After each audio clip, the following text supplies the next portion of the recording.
Let us get started here.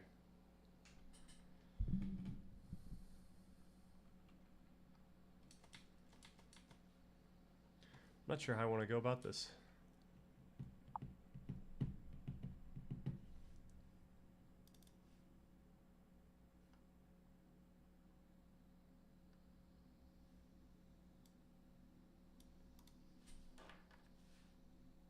Can I go up one at a time? Yeah, okay.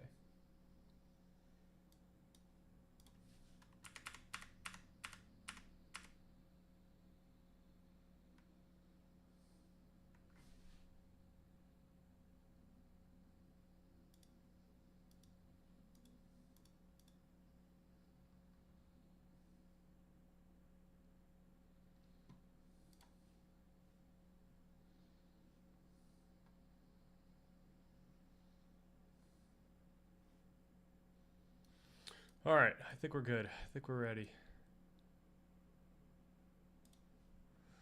All right. We can start whenever people get here. Little shout out to Bill Wirtz, as always.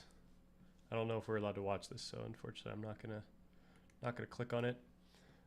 What do I want to go over before anyone shows up? Oh, yeah. What I was working on today was getting a outline ready for part 2 stuff. Now, I'm not sure if this is exactly how this thing's going to end up. It's probably not, but this is at least an initial outline that we can follow. So we got to figure out what the name of the prologue is. I talked about that yesterday. It's going to kind of bridge the gap between part 1 and part 2, explain what we're doing in part 2, which is essentially we're trying to look into any science that helps us identify and pursue our goals. So this starts with how we direct our attention and our motivation and our focus, etc. In general, we start at the very bedrock here. So we consider the type of control we have with our deliberate reflection when we actually reflect on things knowingly, what that does to our attention and the broader mechanisms of our brain and body, how we can leverage attention, and how we can build a skill of attention. So this kind of goes into mindfulness and also other techniques for how we effectively build habits, and when we direct our attention in certain ways, when we don't let our attention run. Then we talk about the biological conditions underlying our agency. So the general notion of body budgeting, what resources are at play here. This is a discussion about glucose and also dopamine and acetylcholine, all that kind of fun stuff. We have to get this stuff in early, if just in case it shows up anywhere else. Rewards and drives, I think that's all. We have to figure out how we're actually doing this section, but we got dopamine and stuff. Will versus the way. I still need to figure out what kind of view that is. Building energy and motivation. So this could be a discussion largely of how we could increase energy and motivation during the day. We got emotion regulation. How to regulate emotions. First of all, what emotional intelligence, how we can so this isn't to mean like when you're noticing emotions in someone else. This is more about noticing emotions in your own self and also understanding what those emotions might be. So that's building an intuitive grasp, but also learning about emotions in general. Managing stress and anxiety, building emotional resilience, and additional emotion regulation strategies. I don't know how we're going to end up doing this, but that's a general order of topics at least. Cognitive functioning. We've got sleep and relaxation, what that's doing to us. Exercise, how that affects our cognitive abilities. Social relationships, how that's involved here. Medication and performance enhancers. We got cognitive enhancement and potential drawbacks. I don't know what's going on here, but we got to figure that one out. Technology, things we could do. Things we can use technology for. Then we have to talk about automatic behaviors, drives and concerns, a competition for our attention and behavior. We got moods and emotions, countering distraction, procrastination, biases and belief systems, debiasing techniques and heuristics. We got our personal contexts. This is where we could talk about the more individual. So all of this stuff up here is kind of for any human being, but this is like now talking about how we might differ in these regards. Circumstances, constraints, and opportunities to open us up. Nature versus nurture, revisited. Temperament and personality, cognitive profile, culture and beliefs, development and trauma. All right, then we actually get to, we're past all like the bottom level stuff. We're now at identifying what to pursue regarding our goals. So making sense of the moment. So now we have to really consider how, so this is a more of a higher up discussion of like deliberate reflection and what we can think about in the moment. We have to consider how we can communicate effectively, even to ourselves, logical reasoning and rational thinking, what it means to be rational and logical in this sense. Honesty, being honest with ourselves. Openness, being open to the possibility that what we know isn't everything. Forms of thinking. I don't know. Forms of thinking is more like ways that we can think. So like writing, or this is where we would discuss like using a language model if we want. Determining where to go, though. This is where we actually start identifying what to pursue. Self-identity and volition. This might be something to go up here. I'm not sure. Tools and possibilities. The art and science of goal setting. Reflecting on values, interest, and possibility. So I feel like these need to be collapsed. Considering possibility. Yeah, these do need to be collapsed. Because tools and possibilities, this is all stuff that in theory would be included in that other section. What are we even talking about here? Digital dependency, technology, extension of our minds, extended mind. Okay, who cares though? What is this offloading for what though?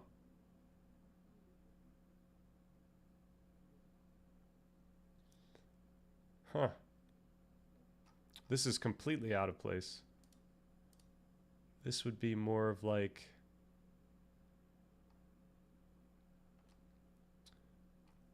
I feel like this would be something that would come up here, maybe like cognitive function in the technology section. So let's throw that there. Cognitive function, technology. Nice, okay.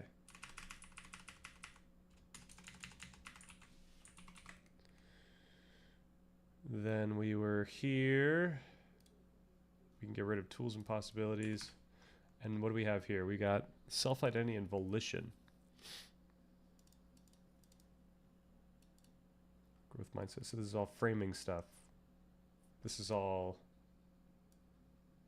stuff we could put down here. Okay.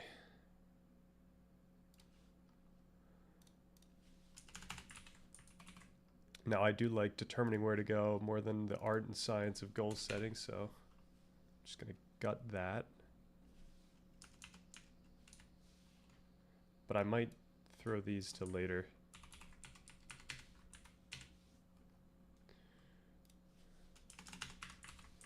Okay.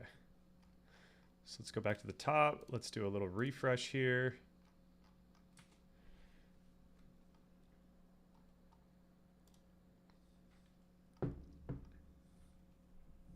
All right, so we're a little lopsided where we have a bunch of sections here and then we don't have many sections here. Now that might change.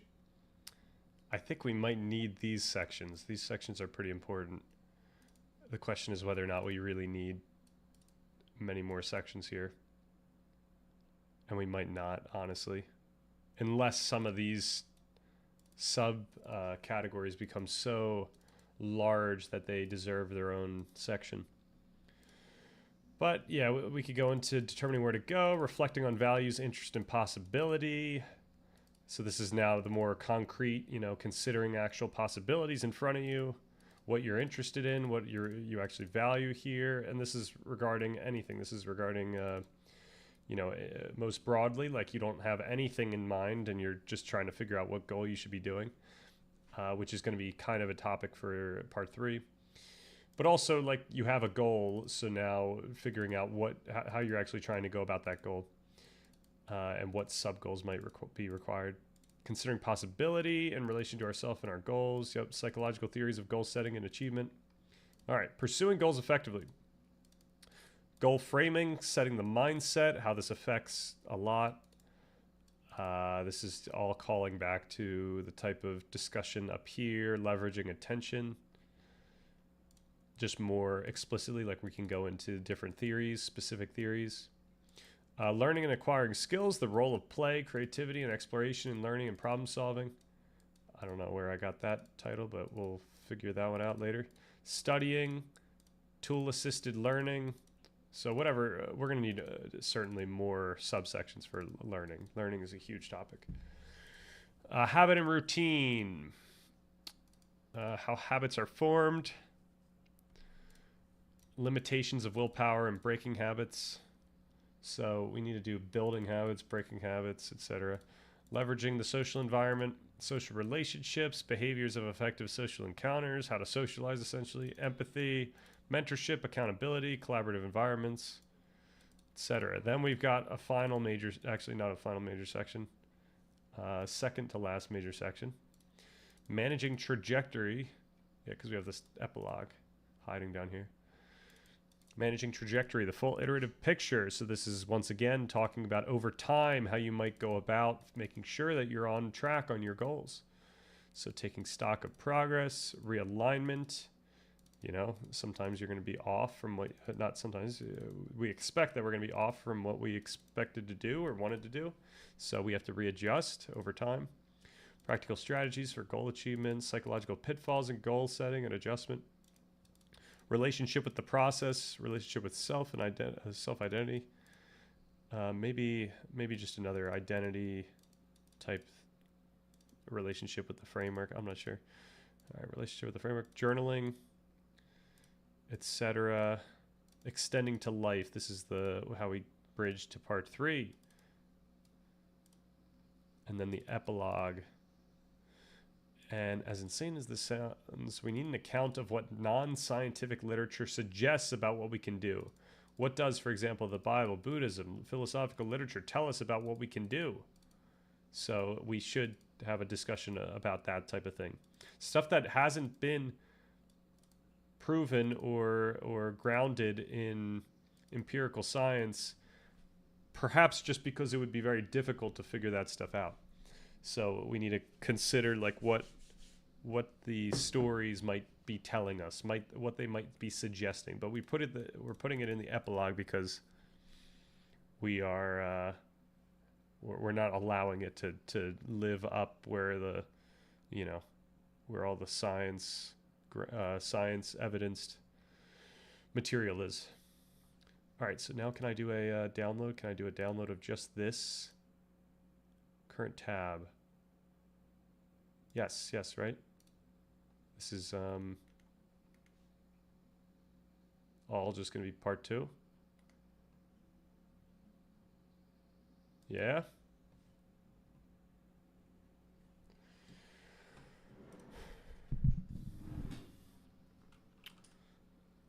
Okay. Let's just see. What do we got here? Oh my gosh, it opened it in... I just downloaded Markdown? Oh. Oh, I do want Markdown. Right. Right. Okay. It's starting at the top for sure, and it's going all the way down to not an upstream stream effect of the stars. Astrology? Yeah. Okay, so we can take that file, we could throw it into here. However, I do want to prime it with the introduction here. This is the introduction for a document that I'm working on.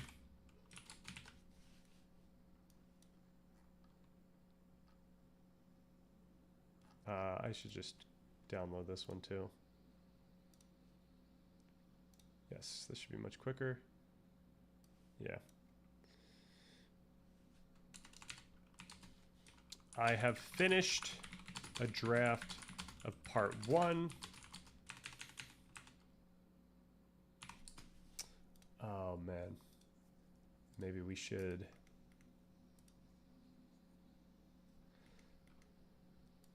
Is this captured at all? The formatting here? Is that? No, it's not at all.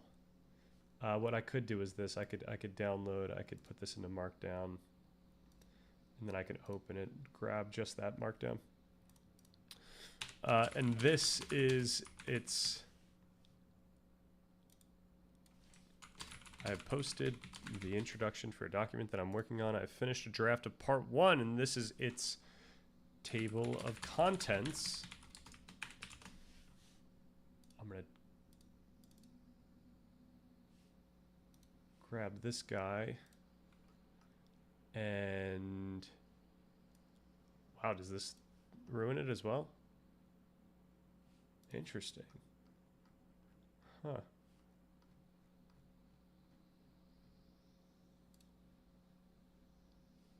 That's unfortunate. This is all. It's not capturing any of the indentation.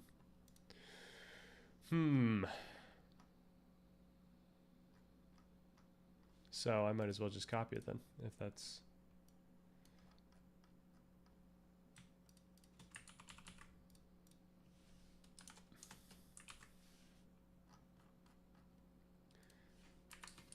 Unfortunately, the indentation is not kept, so you'll have to infer the structure.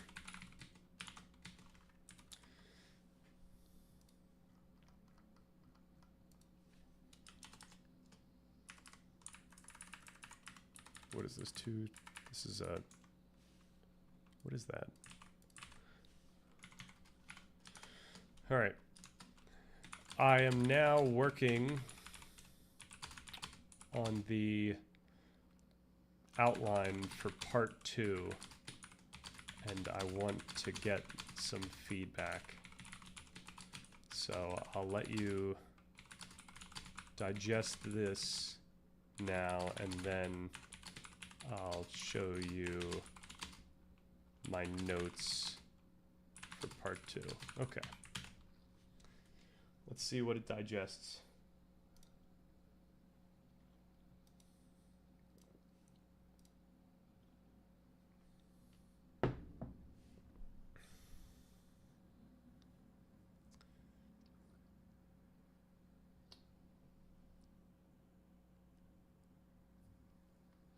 I've carefully reviewed the introduction you provided and analyzed the structure of part 1 based on the table of contents. Here is a brief synthesis of how I understand the project so far. This will serve as the context for our work on part 2.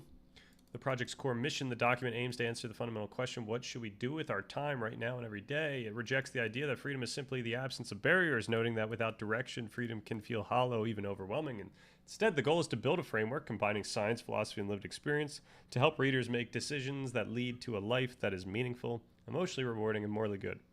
The foundation, part 1, appears to build a bottom-up argument for human agency within a physical universe. It seems to flow through these distinct logical stages, the physical and evolutionary baseline.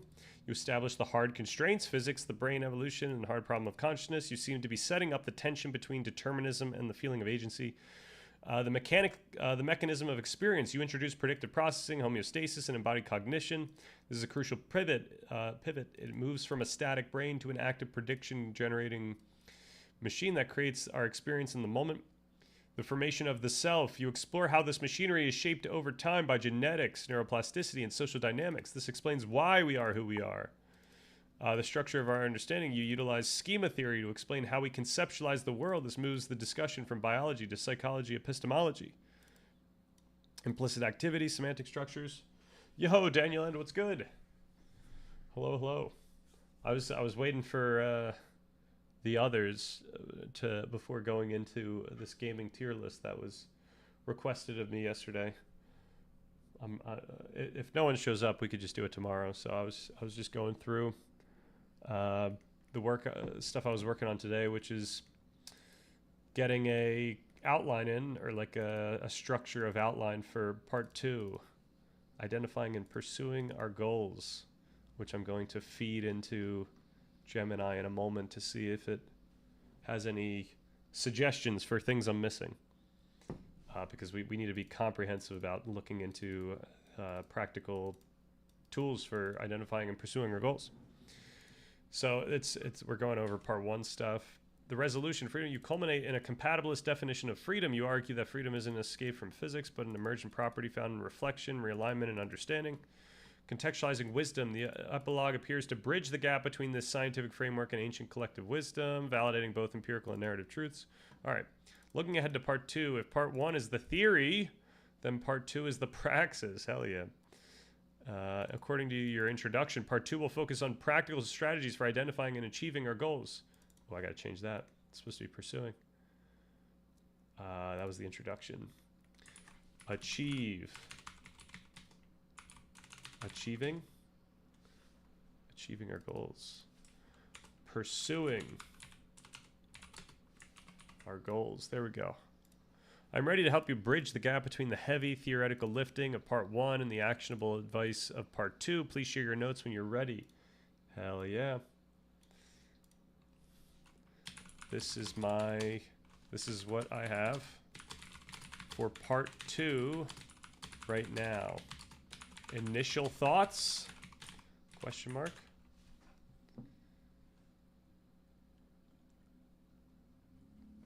Oh boy, oh boy, oh boy.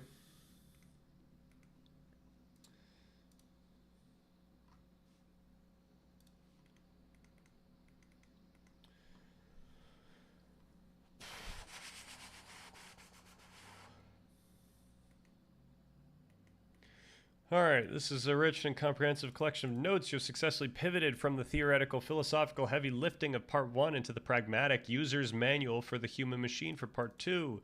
Part 1 was the physics and metaphysics of the self. Part 2 is shaping up to be the engineering and architecture of the self. Here are my initial thoughts, structural feedback, and recommendations based on the material provided. All right, structural assessment, the narrative arc. The structure you have outlined flows logically from hardware to software to direction to execution. Oh, right. I'm certainly not fussed about the gaming stuff. Seems nice for you. Have a bit of time to catch up with to-dos. That is true. I do have a... That's actually... I'm glad you reminded me. We have to go over this roadmap because I think I'm way behind on roadmap stuff. Yo, Onion Helmet, what's good? I'm a born stunner riding around in the Merc. Call me Stan's head chatter. Call the document and artwork. We got rhyming here. The haters all on guesswork. Call me Muhammad Ali because I got rich footwork. Nice use of rich there. Richardson called me the other day. Call that a network. Might be fabricated, but it is a network.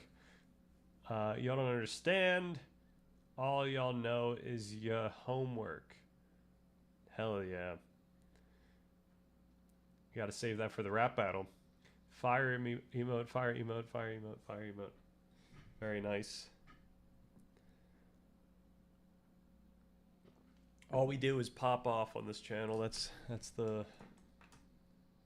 MO. Okay. This prevents the document from becoming just another list of productivity hacks by grounding every strategy in the biological and predictive reality established in part 1. The levers of agency, hardware. You start with the biological reality. You cannot will yourself into action if the machine is broken. So we have to go into all these things. Personal contexts. You acknowledge that the machine is tuned differently for everyone. Hell yeah. Identifying goals. You move to the content of agency, what we are actually aiming at. Or what are we actually aiming at? Question mark. Pursuing goals, execution. You provide the tactical tools, habits, learning, social leverage. And then the trajectory, the steering, you close with the iterative process of maintaining and realignment. All right, verdict, the structure is robust. It honors the predictive processing thesis by treating the human being as a system that needs optimization, levers, and calibration, context before it can effectively predict and navigate the future.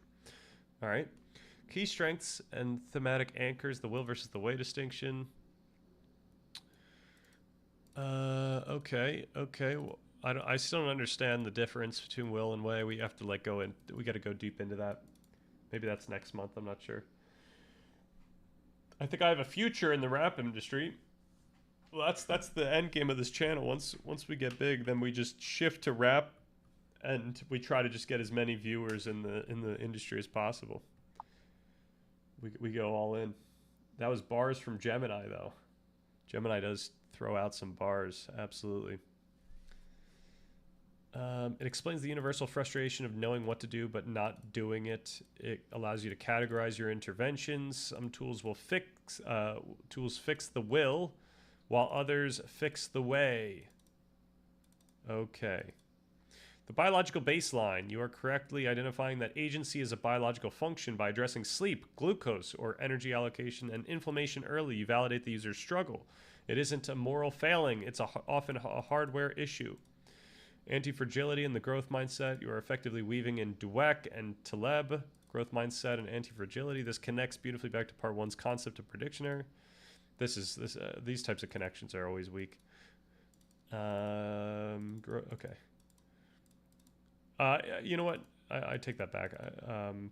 This is the type of thing that we want to recognize.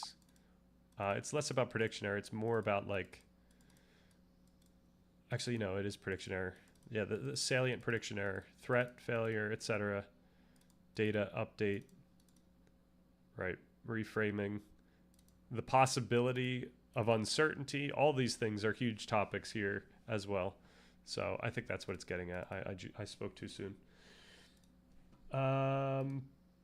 You could probably do that on Suno too, to know if it's still around. What is Suno? You can make the official intro outro. Whoa. Is it Yo, Ali Pascal, what's good? Welcome. Welcome. Yo. Stan Richardson intro video with multiple air horns. Absolutely. It's all about the air horns. Actually, it's just going to be a bunch of Kiwi sounds. That's going to be our opening. Suno is like a free AI music tool. I think you get like 10 free song creations per day. Oh, nice.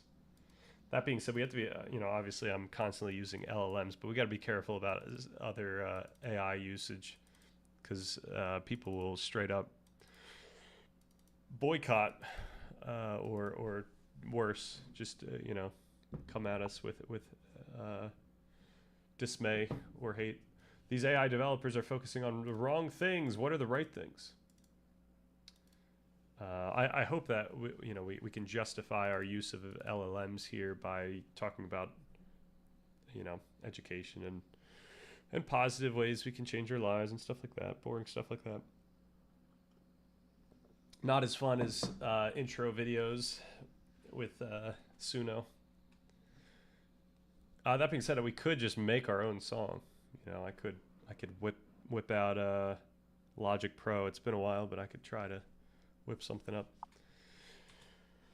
Stock market trading AI 99% profitable. Well, you know that if it could work, we'd probably see it being used. AI girlfriend, AI yacht spawner. Okay, now if there was a yacht spawner, that would be kind of wild. AI girlfriend, that's already a huge industry. I think you'd have to get the video from one of the AI tools. What's the one popular one called? Sora. Sora is pretty good, and then I think Veo is the other one. AI phone line directly to Bill Gates. Is it actually him or is it AI? You'll never know. All right, risks and recommendations. The list of everything trap. The risk is the list of everything trap. Critique. The practical levers of agency and personal context sections are massive. You cover everything from gut microbiomes and cold plunges to the big 5 personality traits and sociological habitus. Recommendation. Filter by leverage. Only include biological, psychological factors that a reader can practically influence or that drastically alter their strategy. Okay. Group by function. Instead of a laundry list, group them by what they do to the predictive engine, right? So I mean, I think it's calling us out for this. And the issue is that there's just so many more things that I think sleep, exercise, diet, whatever we throw into this section, there's a lot more that these things do than simply emotion regulation and building energy and motivation. So at some point we might just need to dump all the things that they're good for, just to really point out how crazy of a how much of a cheat code they are in your in you know, trying to identify and pursue your goals.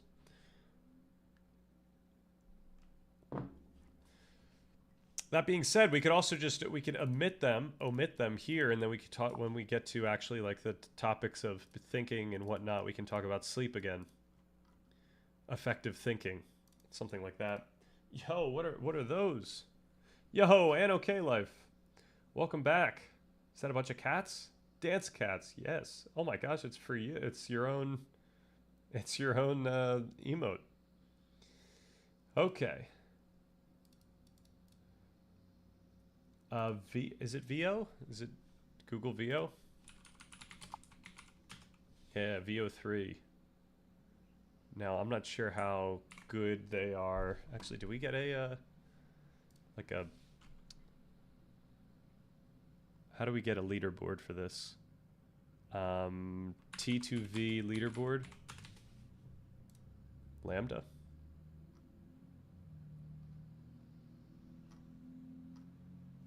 Okay, leaderboard. Oh, are these? These are all open models. These aren't. Yeah, these are all models you could host locally. Okay. We need to find. Is everything on Hugging Face is also going to be open? Is it going to be Arena? Oh, it will be. Okay, Arena. Arena actually is a good measure here. Unlike LLMs, where Arena can just favor the model that makes the user feel the best. This would be a great application for Arena because it's just human judgment. It's just what people find to be compelling video, I guess. So VO's actually kind of killing it right now. Sora's not even up here. VO's going wild. Fast audio. What is audio here? Oh, it's because it's got audio in the mix. So okay, let's go through this. YouTube intros before the age of AI intros are gonna be remembered for the artistry for real. Absolutely. Honestly, I'm a big fan of just no intros. I think that's what I'm gonna do on this channel. Just gonna start. We got a video. Why Sigma Mills? What is going on this? What is going on here? Why all Anthony Spade intros. Sigma Mills are more attractive than Alpha Mills. Stay tuned. Stay tuned. Oh my gosh. Welcome to the Anthony Spade channel. That is wild. Red Pill Coach. Oh my gosh. We can't do that. Me after one JP video. I watched the YouTube summaries. Hell yeah. I want to give that a go. Yeah, absolutely. I think it's pretty good. Get either the blue or green switches. I would die if writing a lot. The blue or green switches. What are the blue or green switches? Oh no, Daniel End. Oh, it's a link. Oh wait, is this gonna be something I shouldn't? Oh my gosh. Is this a song?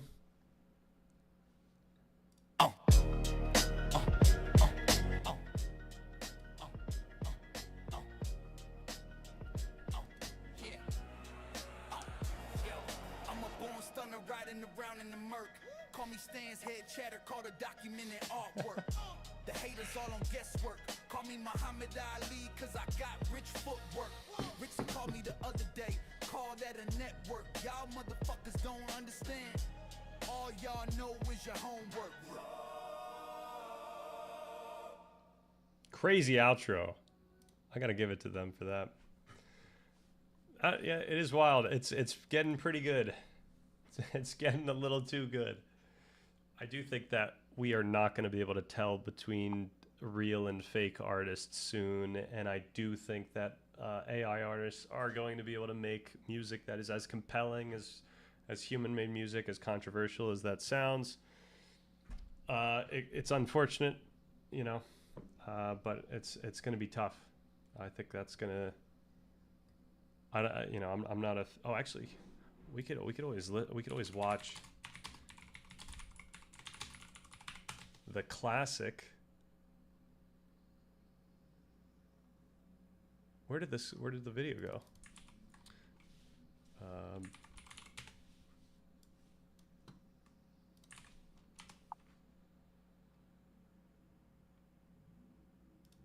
He changed the name? Oh my gosh, it's got multiple names. So every time you see, so I guess YouTube allows for A/B testing of names now, I guess. Humans are becoming horses, you click it, and now we got a different name. Why robots will take your job. And the original name was Humans Need Not Apply. But that's not in line with modern compelling title standards. But this is crazy. 11 years ago, CPG Grey. Can I find exactly in the video I want to go? Do I remember this video that well? No, I don't. And you may isn't filled with traders. Easy to think cost and the free thousand doctor only worry about from automation. But perhaps you are unfazed because you're a special creative snowflake. Well, guess what? You're not that special. This was 11 years ago. Creativity may feel like magic, but it isn't. The brain is a complicated machine, perhaps the most complicated machine in the whole universe, but that hasn't stopped us from trying to simulate it. There is this notion that just as mechanical muscles allowed us to move into thinking jobs, that mechanical minds will allow us to move into creative work. But even if we assume the human mind is magically creative, it's not, but just for the sake of argument, artistic creativity isn't what the majority of jobs depend on. The number of writers and poets and directors and actors and artists who actually make a living doing their work is a tiny, tiny portion of the labor force. And given that these are professions dependent on popularity, they'll always be a very small portion of the population. There can't be such a thing as a poem and painting-based economy.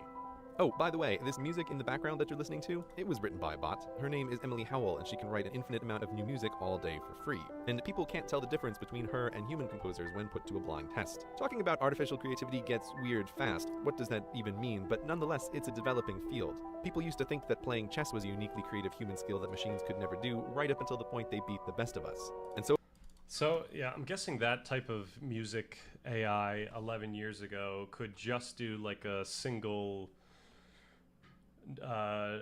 instrument, like that piano, and it can follow good music theory, so it's not going to make anything that sounds necessarily bad.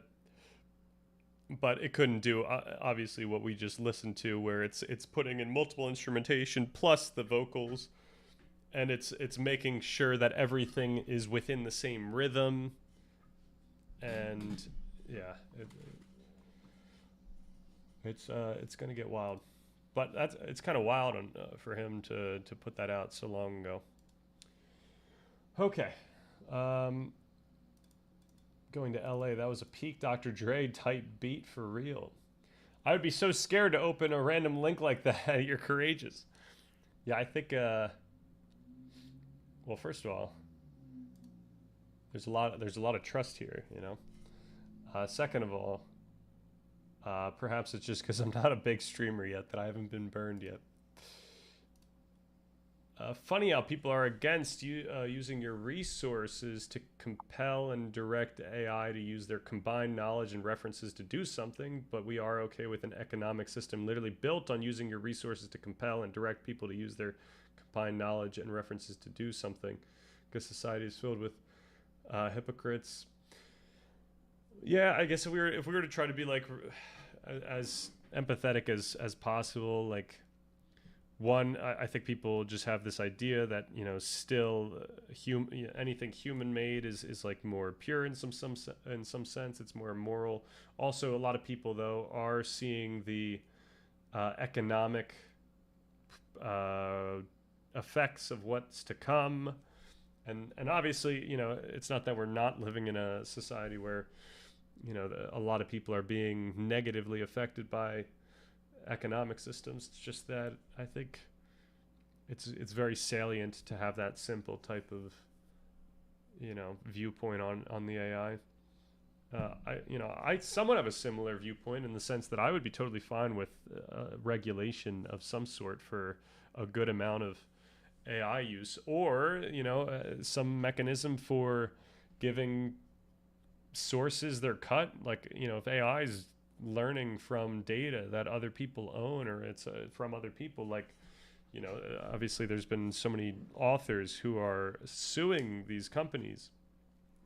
Like, if there was somehow a mechanism for them to keep track of how many times data was used, then, you know, perhaps then they would be able to pay out effective. I don't know how that would be incredibly difficult. I think the way they build these models, but it's gonna, yeah, it's tricky. It is quite tricky. Terrific idea. Make a video called CPG Grey is wrong. Well, CPG Grey was kind of right. I'll always remember this guy for ruining flag designs. Always in the barbershop talking about poets. Has anyone read modern poetry after reading anything written in even like the 1950s? I have. I don't know what is good. Like, I don't know what. Like, it's almost like artwork in a sense. Like, the idea of there being like a really expensive art piece because it was like done well, in my mind, is crazy in the modern age. Same with poetry. It's just like, you know, what's going to make a poem be that incredible, unless it had some context that was separate from just the words written on the page. And obviously all poems have context that's not just the words written on the page, but some significant context. But I don't know. Maybe I'm just not in the poetry game. Anyone who links anything sus gets executed. Oh my gosh, we have execution on this channel. That's how we do it. That's how we keep everyone in line. No funny business. I think the main issue is this this broken system of copywriting stuff, but that's a fairly deep scope thing. Yeah, fair enough. We move to a training data society. Maybe you get a form of UBI to keep AI agents on you and let them learn from you, and you get extra payouts for doing bounty stuff. Like, we need more people to do this to train the AI better. Perhaps that, you know, that sounds scary, you know, in its own right, but we need some sort of I don't know, payout or redistribution of funds, because I mean, I don't know, I don't understand this topic well enough to really go deep into it, but people are pointing out that because AI is taking up so much resources and so much energy, it's actually causing people's energy bills to go up. So effectively, people are paying a tax in order for these companies to give out their product. So, you know, like, everyone in my country is paying a tax for us using this in some sense that you could be mad about, if that's like your viewpoint of it. But I would say we're paying the tax for them to have this service. I would rather that we weren't paying a tax for them to have the service. But if the service is going to be there, I'm going to use it for what I think is, you know, a good. But yeah, we got to figure something out. Modern Instagram poetry is abysmal. I'm sorry. Well, I'm a little scared of the future. If AI could be used locally because of hardware improvement or something, nothing could be regulated no more. Right. I mean, AI can be used locally currently, and pretty well, I think, right now. Do we actually have? Maybe it's not worth going into this. I would probably look up leaderboards and see if there's a common criteria that we can compare the scores on, but it's probably not that important right now. I do think that some of these local models are as good as the non-local models were, within the past some amount of time, 6 months, 12 months. I'm not sure, but they're trailing behind. Redistribution of funds, you say? Something like that Yang guy said, huh? What was his name? Andrew? Just a question off topic. I do have Instagram. Like, am I active on it? I am not active on Instagram, unfortunately. I do have an Instagram for this channel, and I not only am not active on it, I think I have not fixed the bot that's supposed to be posting our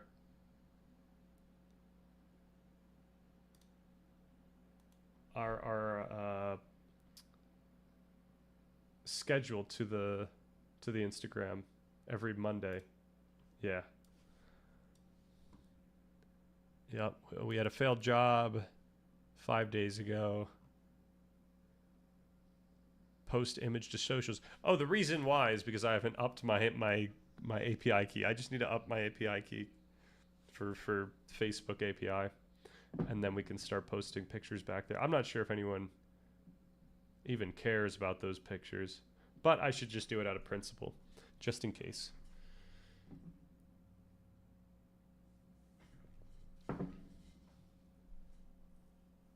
Maybe I'll do that by Monday, and build out the rest of this week. I think for topics we can do a couple more chapters in the Lisa Feldman Barrett book.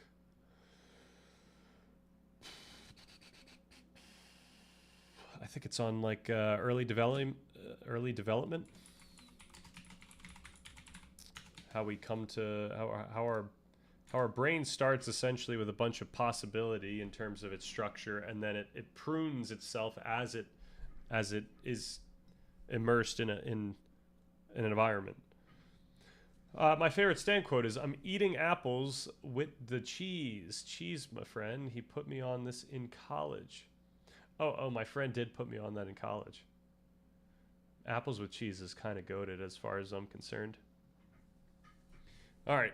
Should we get, actually, no, let me finish this and then we'll get into the fun. We'll get into the games. Risks and recommendations. Risk, the list of everything trap. Yep. Group by function. All right, risk, automatic behaviors versus habit and routine. You have automatic behaviors in section 2 and habit and routine in section 5. Recommendation, keep this focused on the problem or the mechanism. Explain why the brain automates and the nature of bias. And then later on, keep this focused on the solution or the intervention. This is where you put atomic habits, the habit. Yep, that's what I think I wanted to do. Okay, risk, the scientific versus the narrative balance. You mentioned the epilogue to be determined and the risk of speculating on collective knowledge. Recommendation, do not shy away from this. Part 1 ended by integrating myth and wisdom. Part 2 should acknowledge that narrative is a tool. Frame it pragmatically. You don't have to endorse the metaphysics of Buddhism to endorse the utility of mindfulness for attention regulation. I mean, mindfulness, though, has enough empirical evidence that we can use it within the entirety of part 2. You don't have to be religious to use the hero's journey as a framing device for resilience. Right, but I think we're going to talk about that type of thing in the epilogue. Treat these as ancestral algorithms, heuristics that survived because they worked. Specific feedback on sections. Deliberate reflection.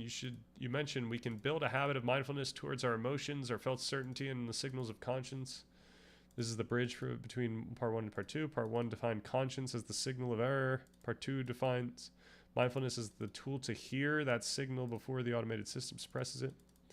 Okay, nice.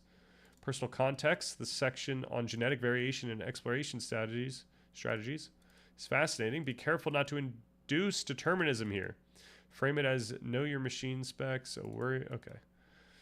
Identifying what to pursue. The goal framing section is strong. The distinction between approach goals versus avoidance goals. This ties back to The BIS system you mentioned in the personality section.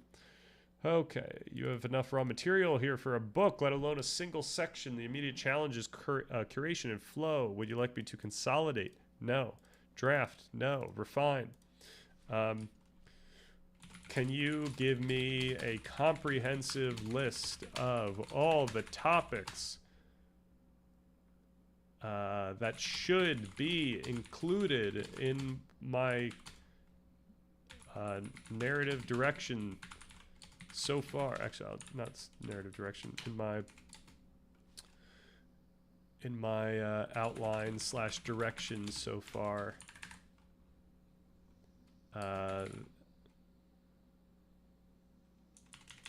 That is currently missing.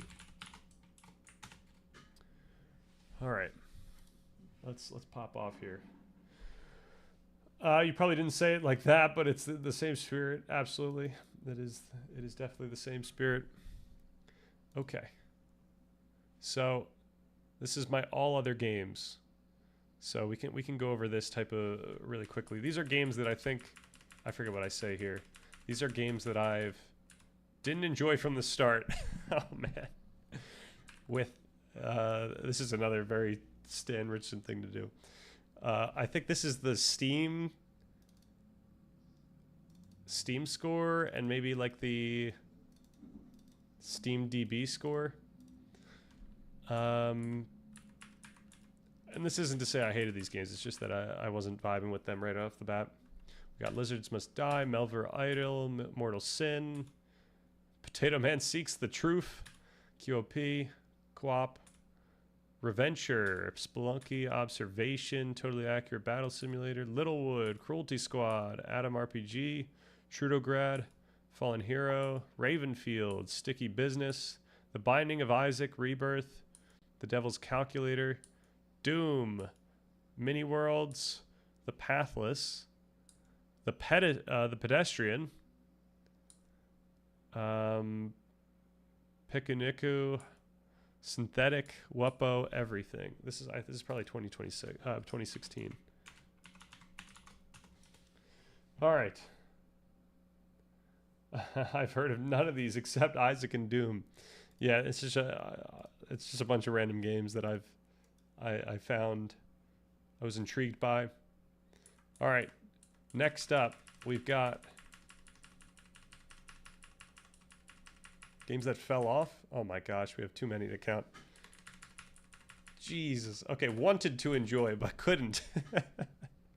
This is kind of a ridiculous list.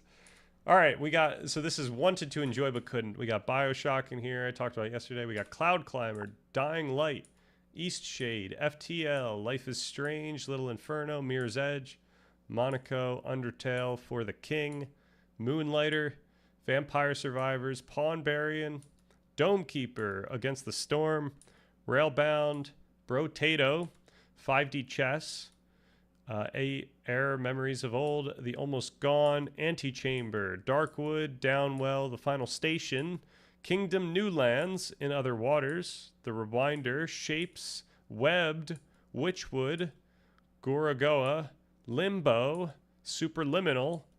I think I played all of Superliminal.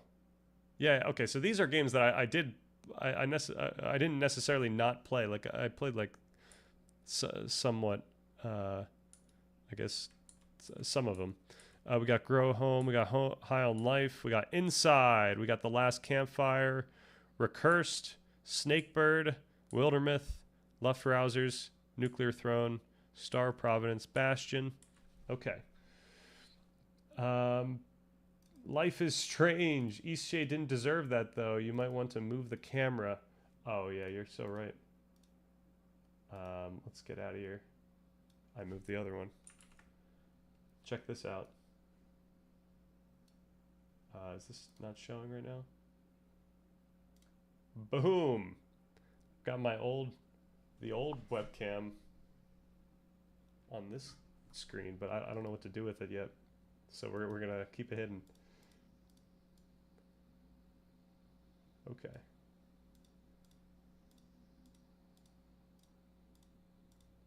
All right. So far, how How controversial is this list? By the way, I'm no authority of game preference. Eastshade didn't deserve that though. Did you play Eastshade? Like, I think. Yeah. What? Where was I at with Eastshade? Perhaps I just didn't like how I was walking around everywhere. Maybe if I could speed up the walking, it would have been easier, or more enjoyable for me. I don't know what. Maybe I'm just. Maybe I probably played that before I started Vyvanse. Life is Strange, maybe cry at the end. Yeah, I've heard great things about the Life is Strange games and story, so I think maybe it was a gameplay thing that I wasn't as into at the time. If anyone wants an emotional game, play Valiant Hearts. This game is so insane. Is insane. BioShock and Eastshade are probably the most controversial. Isaac and Doom are kind of grindy, so I get it. Life is Strange, yep. All right, shall we move forward? I'm basically with you on these all except BioShock. All right, let's see if we get any more controversial now. We've got enjoyed initially, fell off. This is Filament, The Forest, SteamWorld Dig 2, The Witcher 3, Urbo, Don't Starve, Fury, Horizon. So I want to replay Fury because I think I would enjoy it more now. Horizon Zero Dawn. So these are games that I did actually enjoy, but I just didn't finish. So enjoyed, I should just say that. Enjoyed, didn't finish. Don't Starve, Fury, Horizon Zero Dawn. I mean, this is a long one, so. Loop Hero, Line, Merchant of the Skies, Slime Rancher, Strange Horticulture, Firewatch, Grit. I played Firewatch all the way through. Or maybe I didn't. I thought I always did. All right, Grizz, Refunked, Sayonara Wild Hearts, Scanner Sombra, Stray. I also beat Stray. Okay. Titanfall 2, Dave the Diver, Deep Rock Galactic, Hogwarts Legacy, I Am Dead, Inscription, Terraria. I do want to play Inscription again. 20 Minutes Till Dawn, Despo's Game, Islanders, Mini Motorways, Noida. I gotta at some point go deep into Noida, or Noida, however you say that. Spin Rhythm, Fallout 4, Lottlenaut. Okay. Firewatch. I remember really liking Firewatch, so I don't know why I have Firewatch in the didn't finish. Also, Firewatch is a really short game, so I could have sworn I finished it. All right, let's start at the top here. Only one I disagree with so far is Brotato. I think it's just I've seen so many different of these of that type of game that I was trying to be very selective of which of the, you know, top-down vampire survivor-like games I was playing. Did not give Hogwarts Legacy a break. I think I got maybe I got halfway through Hogwarts Legacy. I'm really not a fan of games where it shows you everything on the map, so then you're not actually exploring. Firewatch. What's the percentage aside? I didn't follow. I think I mentioned it earlier, but we'll get to the top at some point. I think this is Steam score, and this is Steam DB score, and then I think we've got the average of everything in these sections. So, yeah. Actually, is this all? Okay, median. I don't know. Maybe it's not then. I think these are the averages.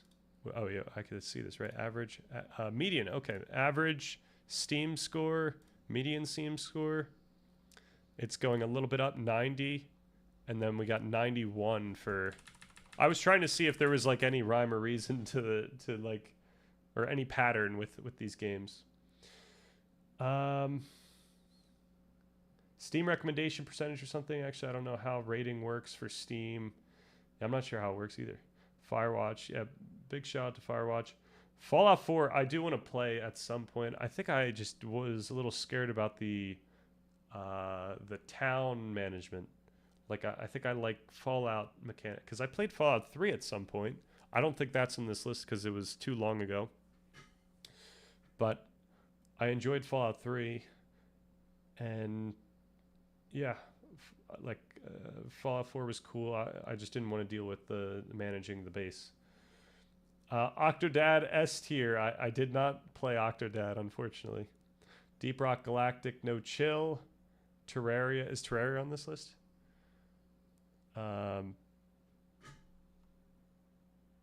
No. I still have yet to play Terraria, I think. Unless I did put it on this list. Oh, I did put it on this list. I did not give Terraria enough of a shot. I got to play that. So all these games are really like, I haven't given it enough of a shot. I'm not saying that these games were like, you know, in any way bad. This is my A tier of non-favorite games, let's just say. Well, Ali Pascal, we are getting there, you know, very slowly. If they put Stan in charge of the Game Awards, I think the categories and winners would be exactly fair, or no one would win anything. All right, let's go. No worries, no worries. Yeah, once we get through this, then we'll get to the faves tier list. Do I have an S tier of these? Oh, we do. We've got an S tier.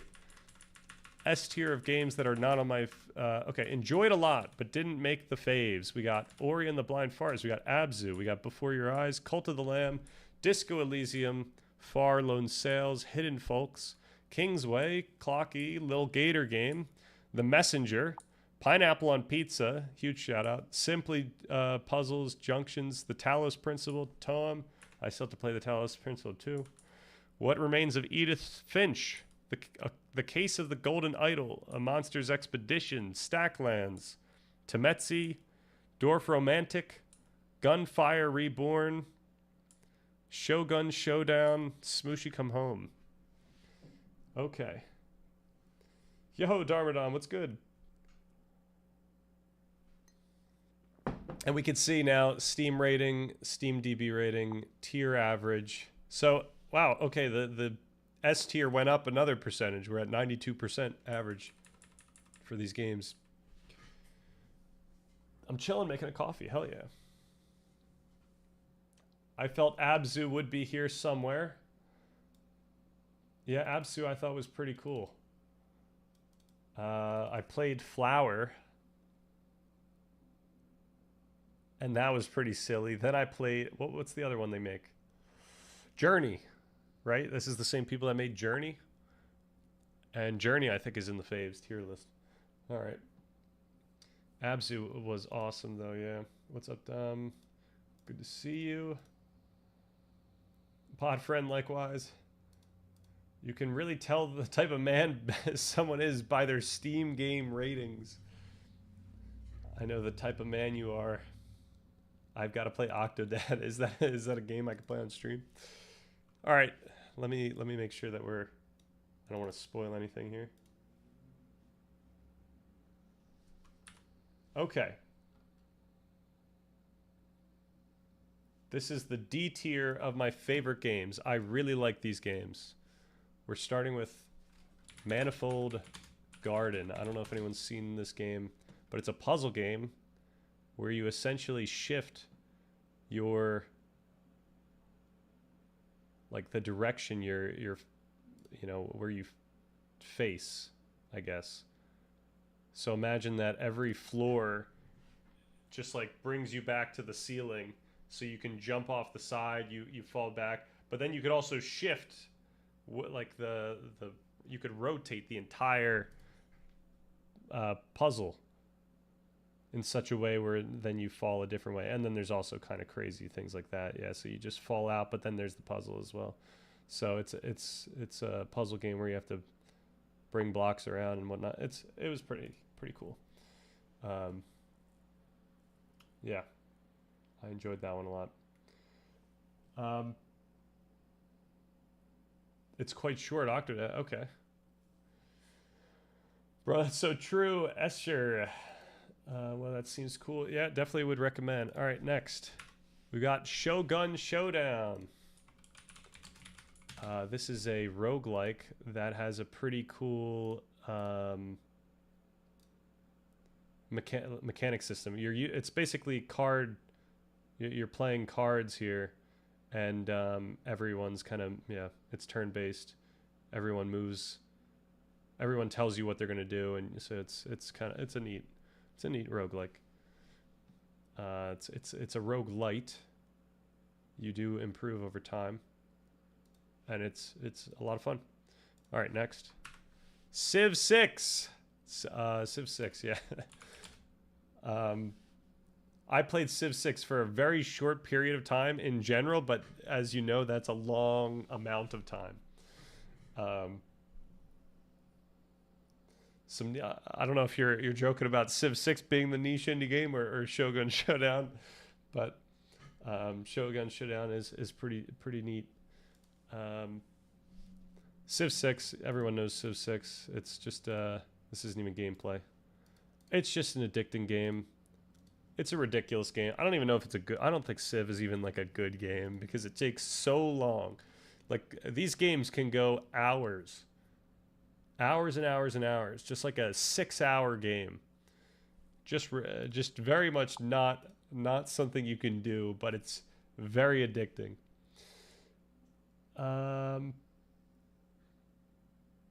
Have we studied which games have positive or negative impact on well-being or brain ability, perception ability?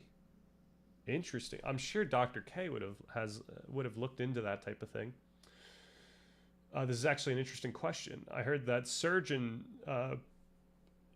that game are much better. Just at what movements, like minute movements, maybe surgeons who play like Counter-Strike or something like that. No, not Civ 6. Yeah, as indie game. Yeah, but sounds exactly like age would cause that. Yeah. Has anyone played? I have not played Dragon Age. All right, next up. We got Return of the Obra Dinn. Another indie title where you're solving a mystery by going into these snapshots of time over. Oh, we've lost the video. You basically go into snapshots of time, and you get to look at the scene of the crime, in a sense. So you get to see what everyone on the boat is doing at a certain time, and you kind of pieced it. You actually go backwards. You start at the end of the story, and you go backwards to figure out. Actually, you kind of jump around to figure out what went on this boat. And then the whole shtick is you have to figure out how each person like might have died or whether they're still living, how they died. It's a very cool deduction game. Would recommend.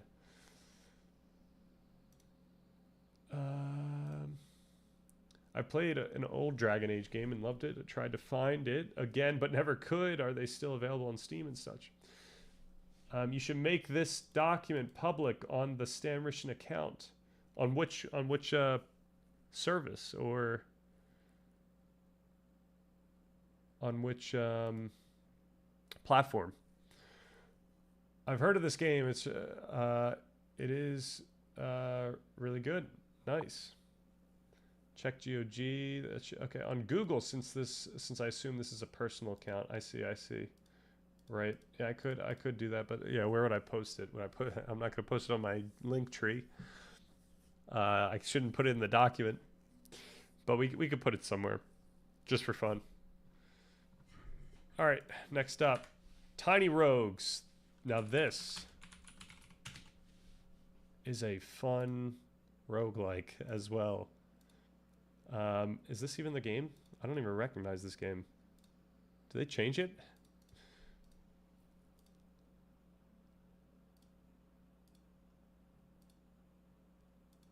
Okay, I kind of recognize it. Yeah, I remember this being a lot of fun. There was a lot of variation in the types of builds that you can get, and it's similar to like a Brotato type game, I think. But except that there's maybe it's not like a Brotato type game because it's not like a open field. There are rooms, but I enjoyed this a lot. There's a neat way of building, during the runs. Highly recommend. These might also be stale. These were old. This is probably from a year or two ago when I got all these numbers. Tiny Rogues is great fun, much bigger than it seems at first. Yeah, and I think the guy keeps adding to it, so I'm sure it's even bigger than when I played it like 2 years ago. Still waiting on the big update for the final levels in it. Oh wow, maybe I should wait for that and then come back. All right, next game, Dead Cells. Everyone knows this one. Dead Cells, roguelike, side-scrolling, kind of brutal and unforgiving in a sense, but also, just good fun. Man, this one I might have played a while ago because the graphic scheme looks different than what I recognize.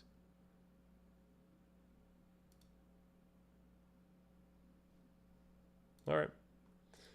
Yep, I remember this being fun. I do love roguelikes, absolutely. Something about roguelikes really get me going. Journey, from the creators of Abzu, I think. I'm not going to spoil this game for anyone that's wants to play it, but it's a game where you go on a journey that takes about 3 or 4 hours across a bunch of really cool lands, and you kind of just fly, kind of just float, and it's a vibe game, you just kind of vibe.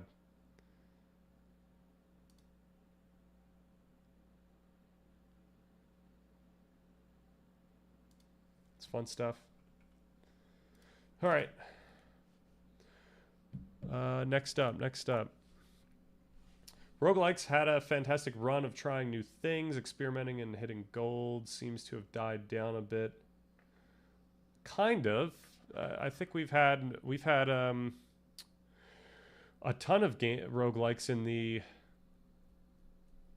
the Game of the Year nominations. Not only so last year you get Balatro, which is an incredible game. Stay tuned for that. Where is also so any of these multiplayer games aren't on this list. So, no Club Penguin, no Old School RuneScape.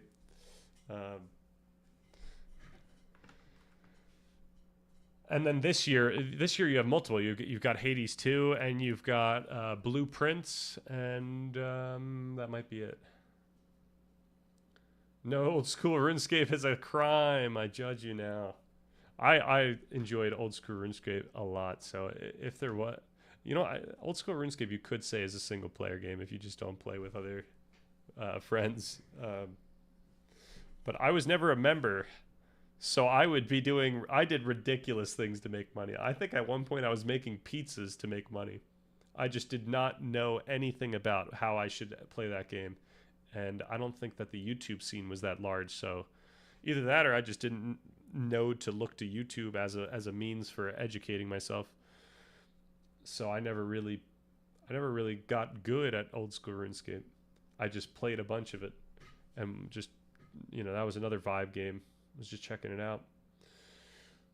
Would be an elite Old School RuneScape player, except that you have to do a lot of really quick micro management in Old School RuneScape to be good at certain things. I mean, granted, I could just skill, and that would be like an idle game. It would be all right. It would be decent. But to actually play some of the more intensive parts of RuneScape requires it's actually quite demanding, I think, both knowledge-wise and skill-wise. I think I ran into Stan once in RuneScape. He said he'd repair my armor, so I traded it to him and never got it back. Jeez. I did one of those follow me to the wilderness things and had all my buddies just run out of a tree or something. Stan before he read Kant. Oh my gosh.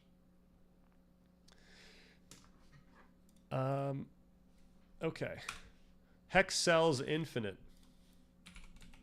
I don't know if anyone's heard of this game, but this game is like Sudoku on crack.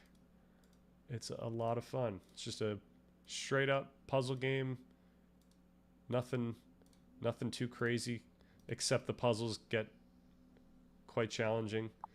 And there's like a whole scene of user-made puzzles that are really sick.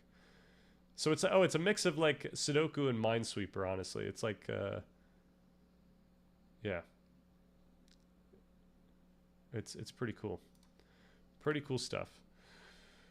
This looks like a New York Times puzzle. Yeah. Fair enough. If New York Times ran with that, they would have a good product on their hands. All right. This is my D tier. I really like these games. That's what we just did. So let's move on. Now we're going on to the C tier of my favorite games. And bolded means that I played a game in the past calendar year. Citizen. I should just do it here. Citizen Sleeper 2 and 1.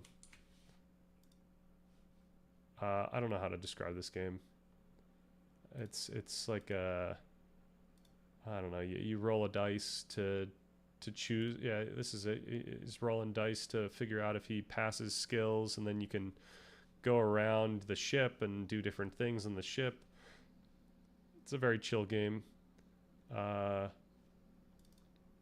story's pretty neat. I think the story was neat in both of the games.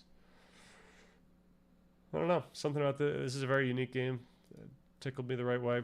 I enjoyed it. Next game. Another Crab's Treasure. This one's a little troll. This is a Souls-like game that is... It had no right to be this good, but it's a... Yeah, it's basically a Souls-like game where you've got a dodge and you've got a parry and you are fighting crabs. And like the combat was actually incredible, and the maps I thought were pretty neat. And yeah, just a very silly game with great execution. So would recommend if you're into Souls-like games. Oh, this is good. Have you played this? Unique idea with the setting. Okay. Gotta stop jumping back to my calendar here. All right, next game.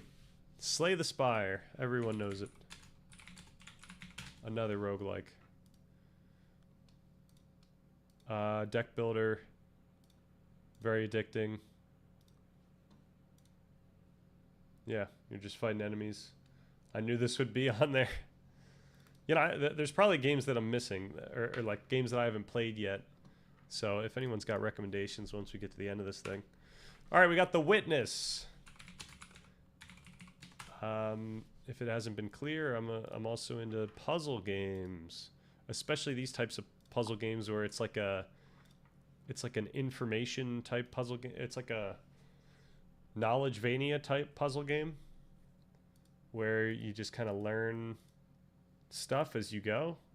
This one's kind of in between where there's a bunch of like puzzles that you do locally, but then there's larger scale puzzles, and you're also unlocking more stuff. Yeah, this game was kind of cracked. Kind of insane, honestly.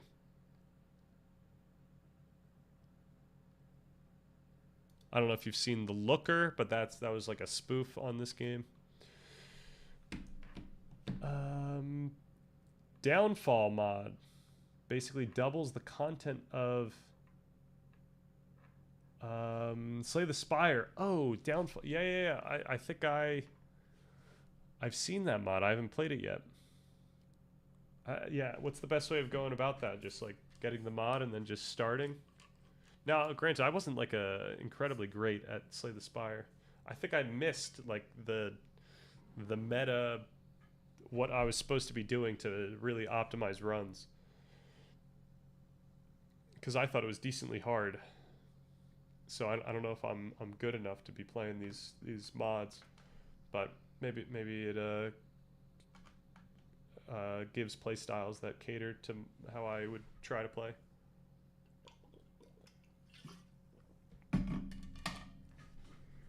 All right, next up, Astroneer.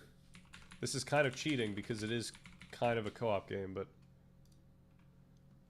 Astroneer is a ton of fun. It's just a survival game.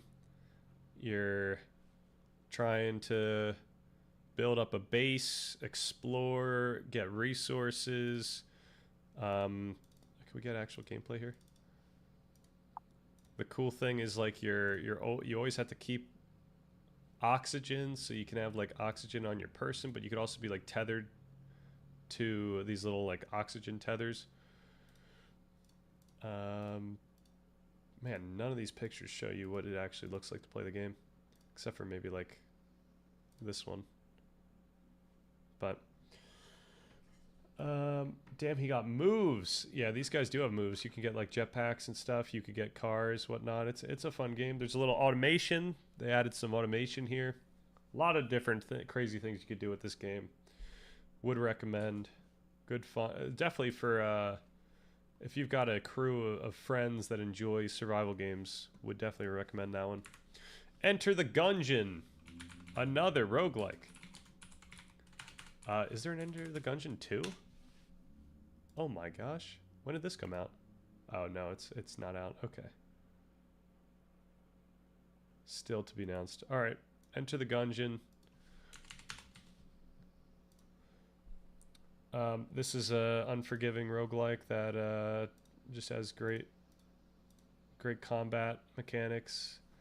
And yeah. You get your dodge. A ton of different guns you can get, different abilities, different ways to play. It's a little bit knowledge gated. Like there's just things that if you knew information about the game, you'd be able to get easier runs. And some of that information is very difficult to figure out on yourself. So I kind of, if I'm going to give it any negative points on it would just be on that. But oh my gosh. Yeah, just a lot of cool things in this game. Very fun. Next. Oh, this was all my C tier. This is the I like these games even more than I really like these games. All right, we're on to the B tier. We got Neon White. Neon White is like a parkour shooting game with a, I don't know. I don't even know how you explain this. You've got cards that determine what you do with your click. So it's like these cards are guns essentially, and you're playing for time, but you have to kill all the mobs on the way to actually getting to the end of the level. And yeah, you could use these cards to kill the enemies in different ways that might be quicker or more. It's like you could play it just parkour, but you could also play for time, and that's a ton of fun. Some of these rounds require you do it in a certain amount of time, but yeah. And then it's also like a relationship game on the side, which some of the stories were pretty neat, but I was there for that parkour. I was a big fan of Minecraft parkour. Did that a lot. That was good stuff. What do we got here? We got a smirk. Very nice. Very nice. All right. Next up. Unfortunately, also Minecraft's not on this list, but Minecraft would be an S tier game for sure for me. I've played Minecraft in like many different ways. Like I played just single player Minecraft, then multiplayer on like the normal Minecraft mode. Then I played modded Minecraft, and then I played a ton of multiplayer Minecraft. Then I owned a Minecraft server and had a bunch of people on there, which kind of was neat for a little while. Then after that, I just played even more. It was a lot of fun, a lot of good stuff for Minecraft. Animal Well, newer game. This is a Metroidvania / Knowledgevania. Big Mode, Video Game Donkeys studio. This game is really neat. You're just constantly exploring and also figuring things out and gaining items that allow you to do things that it doesn't tell you about. Yeah, just cool stuff here.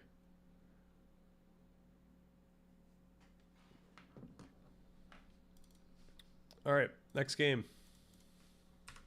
Death's Door. Death's Door. One of the best things about this game is its music. It's like a... I don't know what the type of game is, actually. What would you say? It's kind of Souls-like. It's not really Souls-like, but... You're basically a little bird, and you kill things with your sword. And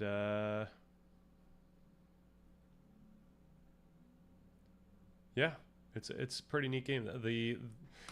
The fighting, this game is not too difficult, but the fighting is very, very crisp. Like it's the mechanics here are really great. Feels good. The map's cool. It's a little easy to get lost in these maps, though. That's the one downside. Boss fights were fun. Abilities were cool, and the music was great. Very, very fun game. All right, next up. And do we get... Oh, I guess we don't get averages here. Clair Obscur, Expedition 33. Okay, so I didn't have this in my A tier, actually. I had this in the B tier of my favorite games, which means I do like this game a lot, but I think... So this was the first JRPG game I've ever played. I think the reason why it wasn't as compelling for me is, in terms of not being an S tier game, is mainly just like gameplay mechanics. I thought this story was incredible. I think the music is incredible, like top tier. I think I just prefer in these types of games to have more exploration rather than like a very constrained exploration that this game has. And then in terms of fighting mechanics, I did enjoy it, though. With the parry mechanic, it made fights either very easy or like very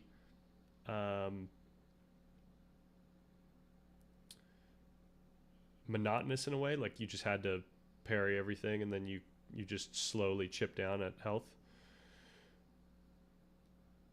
But this game is really cool. This is a cool game. Would recommend Clair Obscur. Definitely deserves the recognition that it got. Just insane. That's really cool stuff. Okay. I was excited for it. With so many friend recommendations, I stopped after Act 1. It was so boring. Fair enough. Yeah, like I can understand why the gameplay might not like capture you. First of all, because I have never played JRPGs, I don't know how this game like stacks up, but I think people say this is like a great JRPG on its own right. But yeah, no, to each their own. I don't blame you. I do think if you ever get the opportunity to take in this story, to finish the story in any avenue, whether that is literally just watching cutscenes on YouTube, or if it's watching the movie when it comes out, I would highly recommend you do that. Without necessarily playing the game. You have to ease into the story. Story has like 0 developments for 10 hours. It's like, how many dates do we need to same feeling corridors before we get going? Yeah, I guess fair enough. It does ramp up in Act 2 in terms of, I guess, what like you start learning what's going on in Act 2, I think, and so that kind of piques interest a little more. By the time of Act 3, though, they do kind of a weird thing where they allow you to almost finish the game essentially, or you can go and explore more and get more lore and more story, but they don't really point you in any direction. So that's a little odd. I think a lot of people felt like that was weird. All right, next one, Blasphemous 1 and 2. I'm putting them together because I think I rate them similarly, except Blasphemous 2 is definitely the better game. I wouldn't recommend Blasphemous 1 now that Blasphemous 2 exists. This is a Metroidvania Souls-like. Probably my favorite one besides Hollow Knight. These games are nuts. Just pretty neat stuff. Not as crisp, I would say, but cool graphics, cool gameplay. A lot going on. A lot of cool additions. Yeah, would recommend. Blasphemous 1 and 2. All right, Chants of Sennaar. This game is kind of sick. So this is like a puzzle game where you basically, this is another like information type puzzle game where people talk to you in these symbols and you have to figure out what they're saying. So you have to consider like what context they're saying these symbols in, and then you have to put words to those symbols. And the way it works is like, first you can write in what you think, and when you write in what you think, now you see that word whenever you see the symbol. So it like replaces the symbol with what you think it is, and then it gives you an opportunity to like actually write down what you think it means. And if you get it right, then it's kind of set there. It tells you you've earned that spot in your notebook or whatever. But yeah, this game is really, really cool.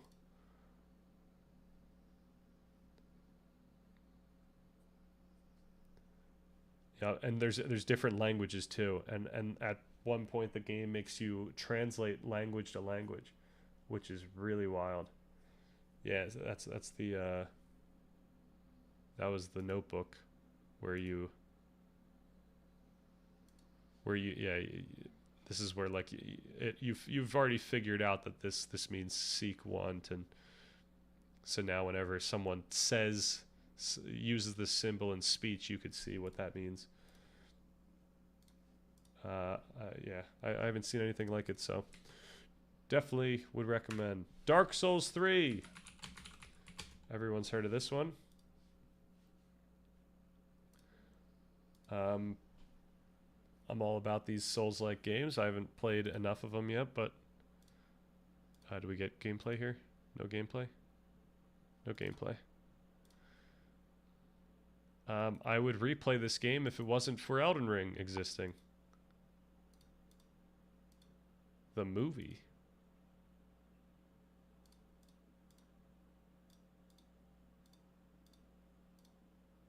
Like, to me, I thought this was just like an easier Elden Ring in a sense. I mean, it's not similar to Elden Ring in the scope and the exploration aspect, but in terms of just like the strict Souls-like aspect, you know, it's just good fun. Good fun, nothing too crazy. Stands top 10 gaming categories: roguelikes, puzzle games, Souls-like, Metroidvania. Absolutely, those are the top gaming categories. Let's see if it's just that for the rest of this.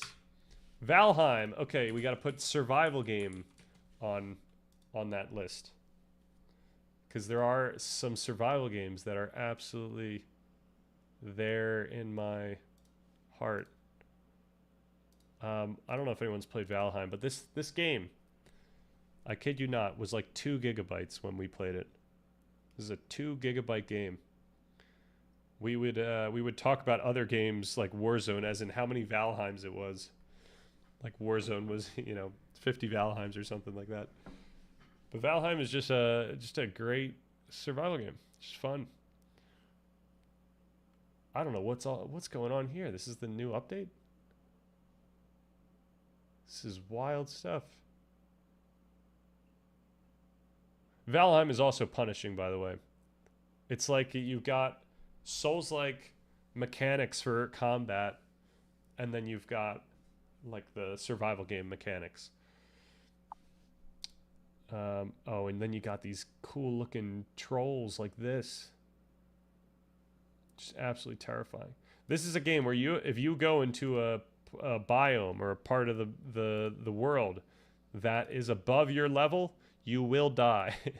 Something is going to one-shot you.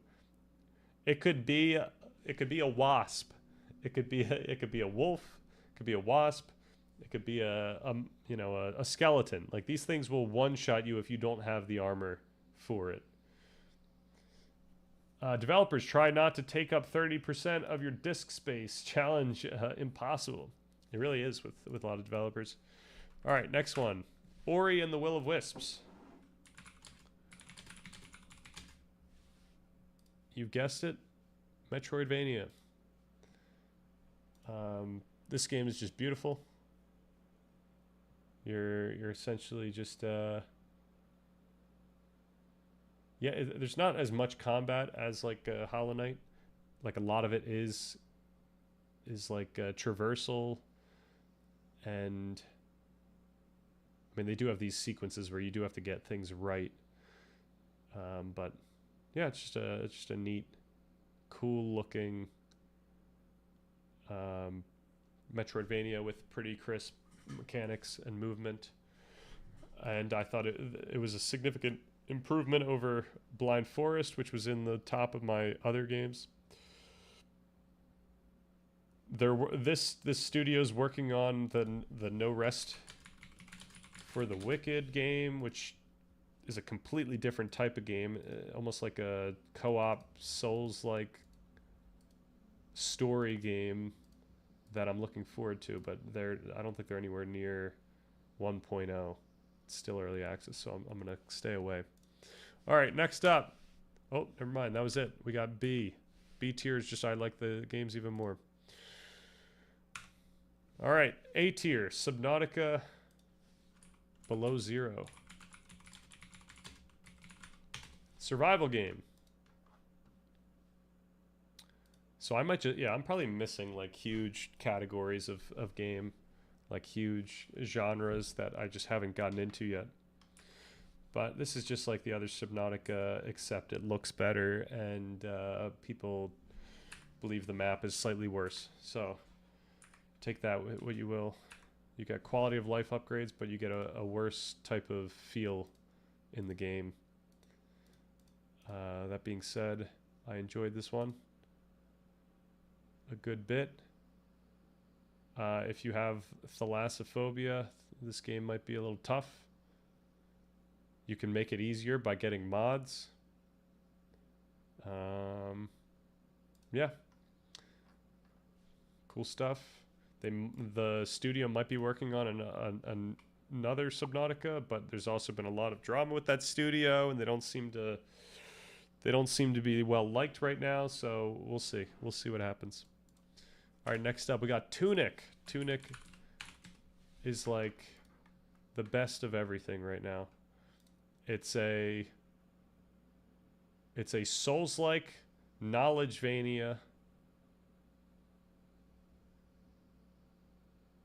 So Tunic doesn't tell you anything. It just gives you find pages of the instruction booklet of the game that gives you like information such as the map or how to even use your buttons.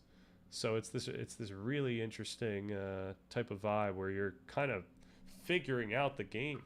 But then you find out that this game is also a puzzle game.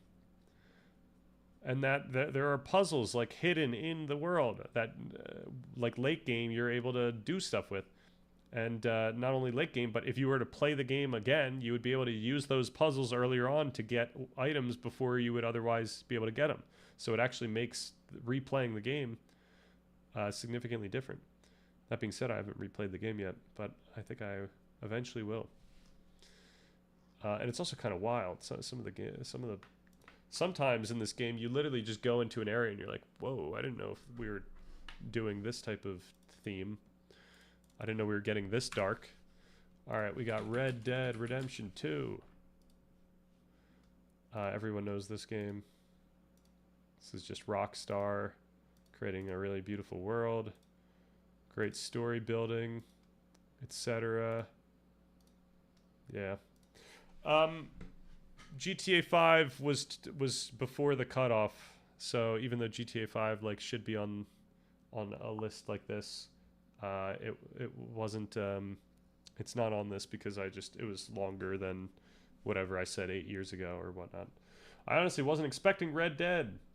Yeah, I really enjoyed Red Dead. I like these types of story games, but it's exploration. You know, any type of this exploration type game, I'm gonna really dig, especially the way Rockstar does it, where you really don't know anything about an area until you get there.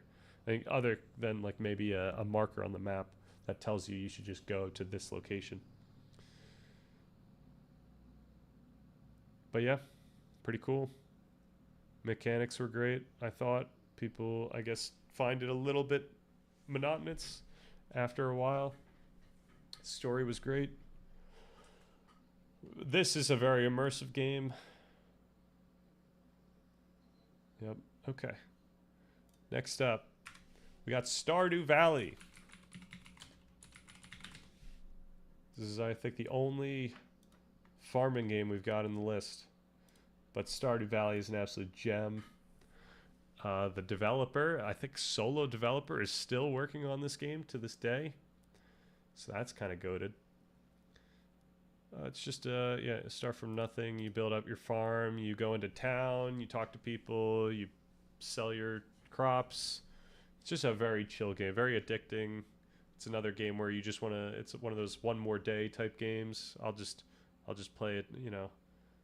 The way it works is you wake up and you do the day and then you go to bed and you kind of save at the sleeping point. So, you know, in your mind, you can chunk it off as like, okay, we'll just do 2 more days and then I'll get off. A lot of stuff going on here. We got fishing, mining. We got a little horse. We got, I forget what else is in this game. Cooking, maybe. Just a lot of stuff. I mean, the combat's not like phenomenal, but it was still like a cool addition. Then like the game has like a calendar system. So there's actually events on certain days. So you could go into town and there's like a fair going on. You can romance in this game. You can get married in this game. It's kind of wild. Animal Crossing for people from the Midwest. I actually haven't played an Animal Crossing game, but I would probably really enjoy an Animal Crossing game. You know what's a wild game that I enjoyed that might be unexpected, but this was like over 2 decades ago, perhaps. Maybe this was just 2 decades ago. Is Nintendogs. Nintendogs was kind of goated. I thought that game was so much fun. I can't believe no one's made a newer or better version of Nintendogs. Like, it just seems like it would be an easy thing to do. That those games were so old, right? But yeah, I thought that was fun. I thought that was a lot of fun. All right, moving on. Romance, My Time.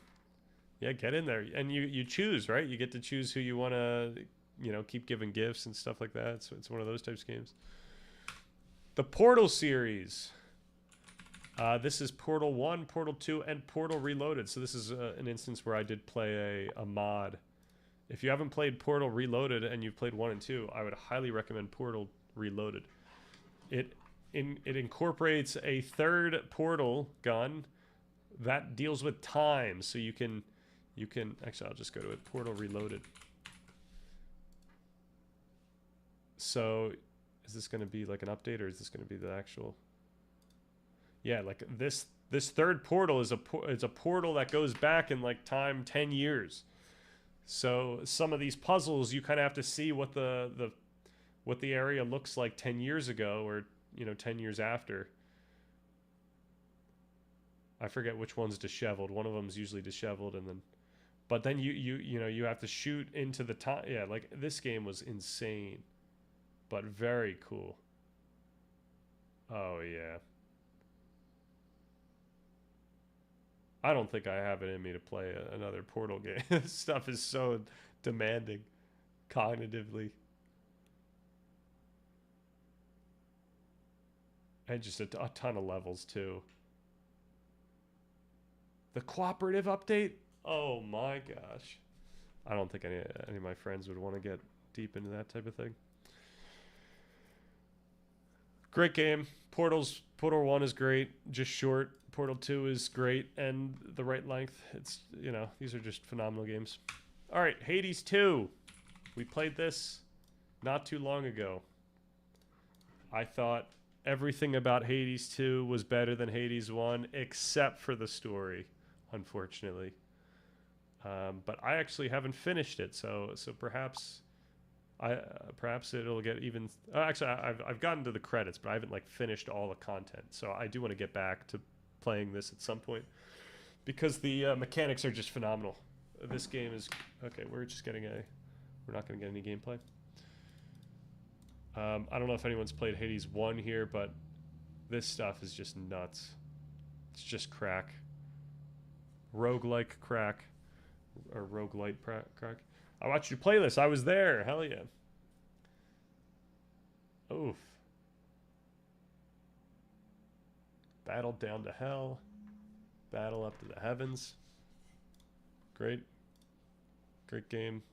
Fun stuff. Game of the Year nominee. Did it win anything? It might not have won anything, actually. If anything, it would have been like fighting or something like that. I don't know, action game. I watched Onion watching you. Very nice. Was kind of wondering where you were going to put this. Yeah, I put it in the A tier because I just think that like this type of game for me is just so fun. I would if they were to make up Hades 3, I would love it. All right. Next up, we got Balatro. Balatro. I hold dear in my heart. This game is nuts. If we want to ever play Balatro on stream, I can rip. I don't know if you guys have played. This game is actually crack. This game is the most addicting game I think I've ever played. It's unbelievable how addicting this game is. To the point where I'm concerned that it exists.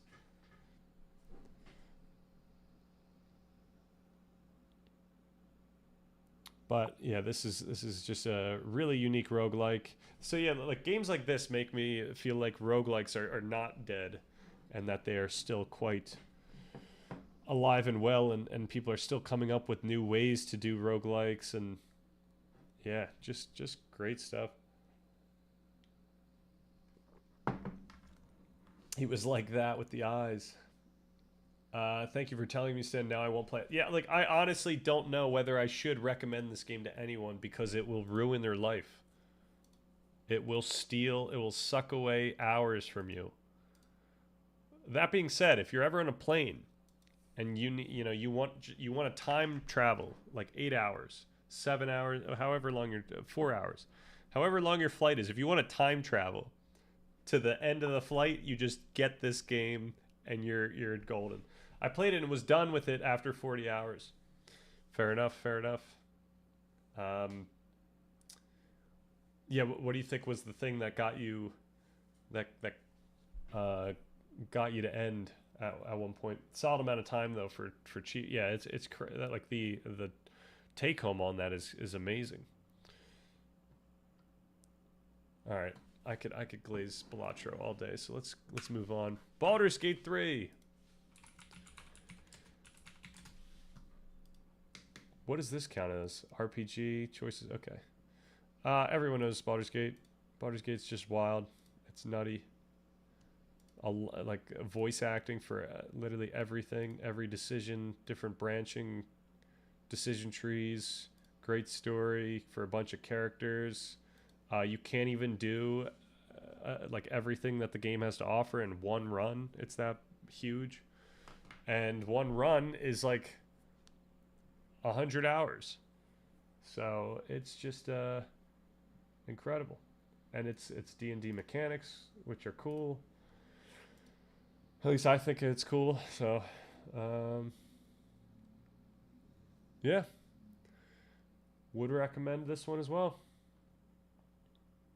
if you've got that much time on your hands. You know, it is a long game. All right, next up, Celeste. Now this is a game that I don't think I have another game like it in the list. A precision platformer. Celeste is actually, people have seen the Celeste. Okay, I've actually demoted Celeste from S tier, I think. So I made the Celeste board before I did that. So I got to make more boards, honestly, more canvases. But Celeste is just a fun game. A very hard, fun game that has a really interesting story that covers topics of depression and anxiety, which is kind of wild.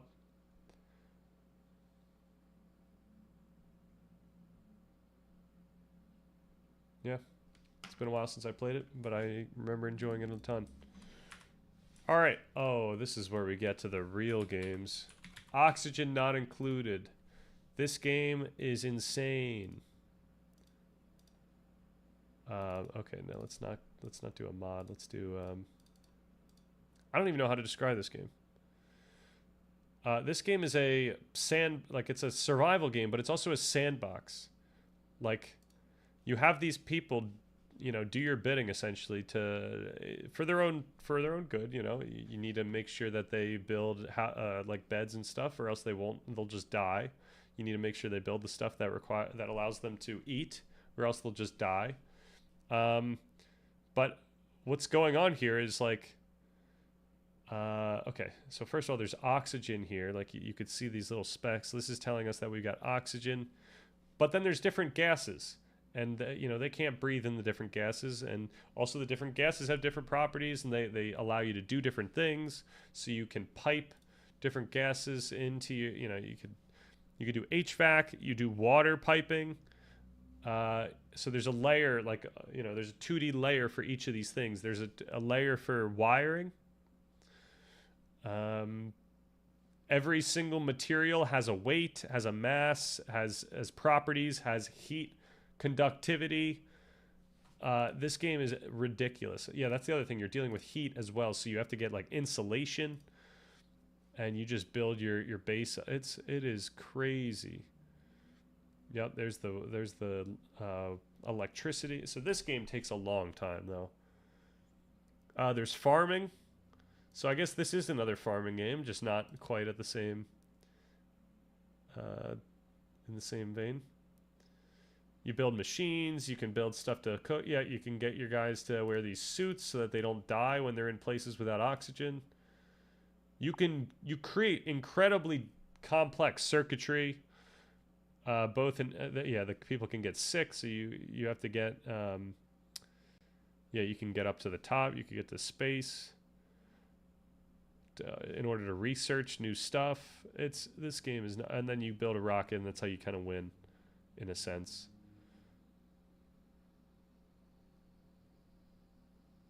So that's the entire game. This game is crazy though. Just insane. Like this can suck away like a ton of your life in like total. Like,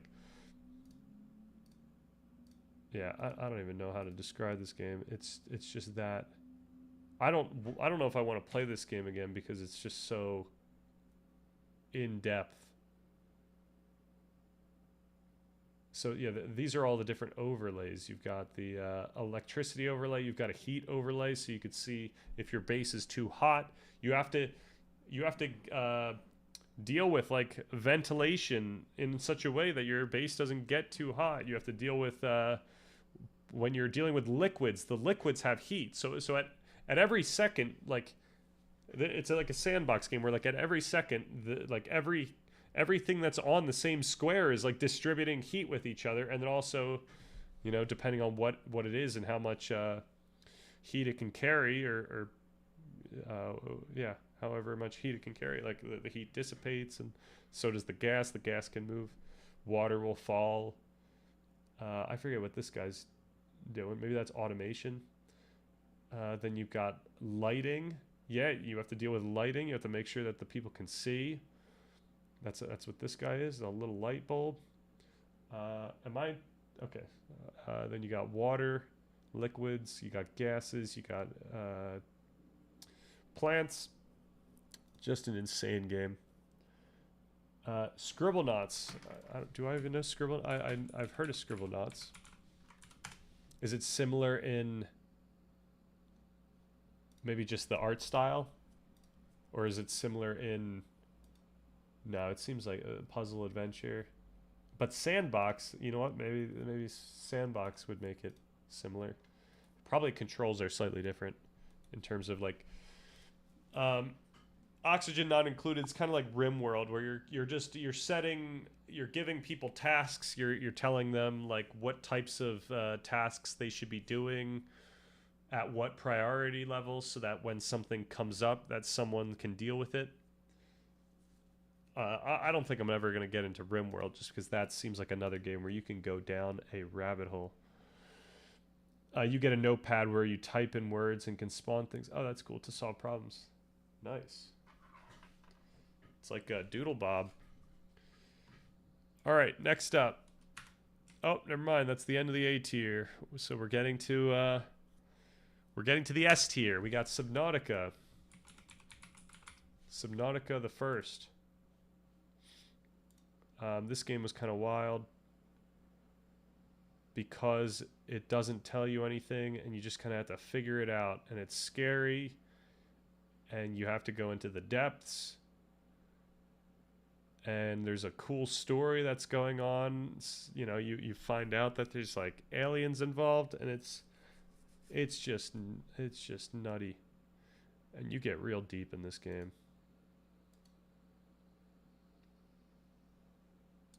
And it's also scary. Yeah, these games are horror as well. Like there's some scary fish down there that I think I made a point to go and kill once I figured out how. All right, A Short Hike. We see this behind me right now. This is like a 4-hour game where you're just this little bird and you fly around. This is kind of like imagine like literally Breath of the Wild mechanics, where you can climb up things and you can fly, and it's a very cute game.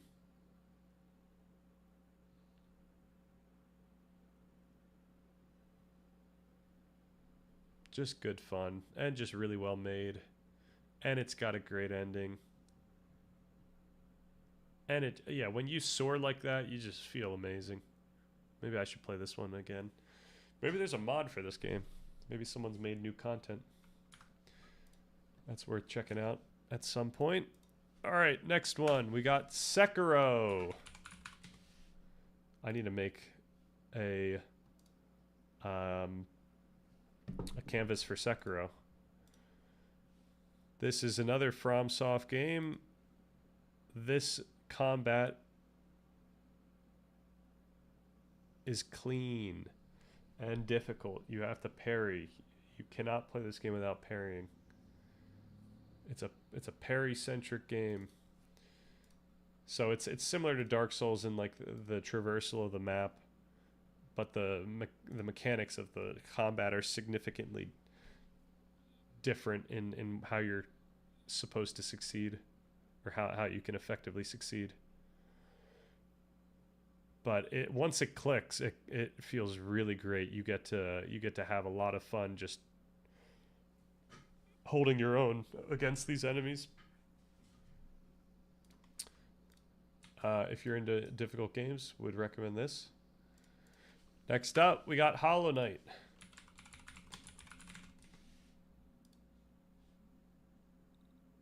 We all know Hollow Knight, or at least I've talked about Hollow Knight a bunch. Classic Metroidvania. until earlier this year, or earlier last year, this was my favorite Metroidvania that existed. Just very cool stuff. It doesn't tell you anything, right? You just kind of learn as you go.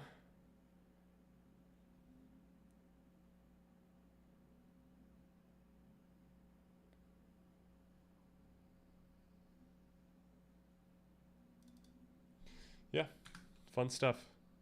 And apparently it was relatively easy compared to to its sequel. All right, we got Hades 1. Very similar to Hades 2, except missing some of the quality life upgrades, and the combat is still very clean, but it's not quite as clean as 2, I'd say. And the thing about this game, though, is the story is just amazing, while still having like phenomenal everything else, phenomenal combat, phenomenal music, and phenomenal roguelike mechanics. So we don't have to go too deep in that. Hollow Knight Silksong. We played this one.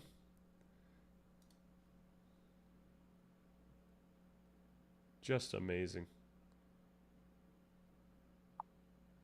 Very happy about this. Very happy about this whole thing. At some point I'll make the video. I still have the video, my playthrough streams downloaded, so at some point I'll compile a nice playthrough. Maybe whenever I want to relive the game without actually having to play it again, maybe I'll do that. I'll just watch myself play while editing, and then hopefully make the supercut worth watching. We'll see if we can cut it down enough. I actually dislike difficult games. This meme. This is the Silksong. Silksong isn't that hard. You just have to take breaks. That's not what we did. There was no breaks happening with my playing.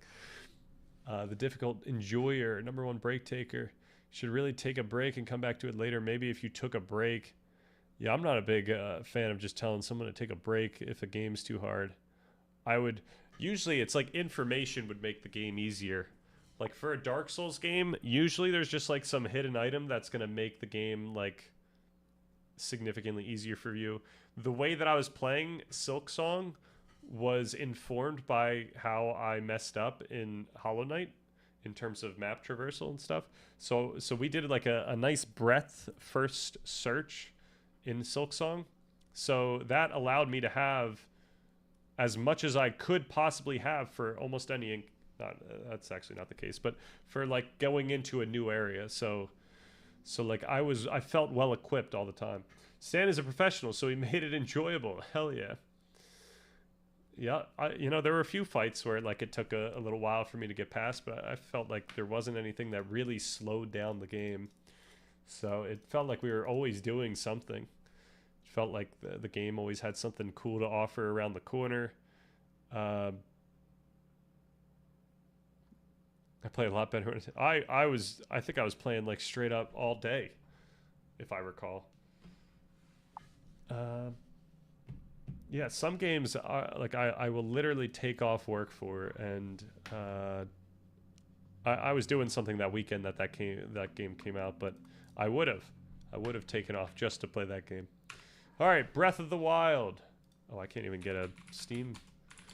Breath of the Wild. It's also behind me.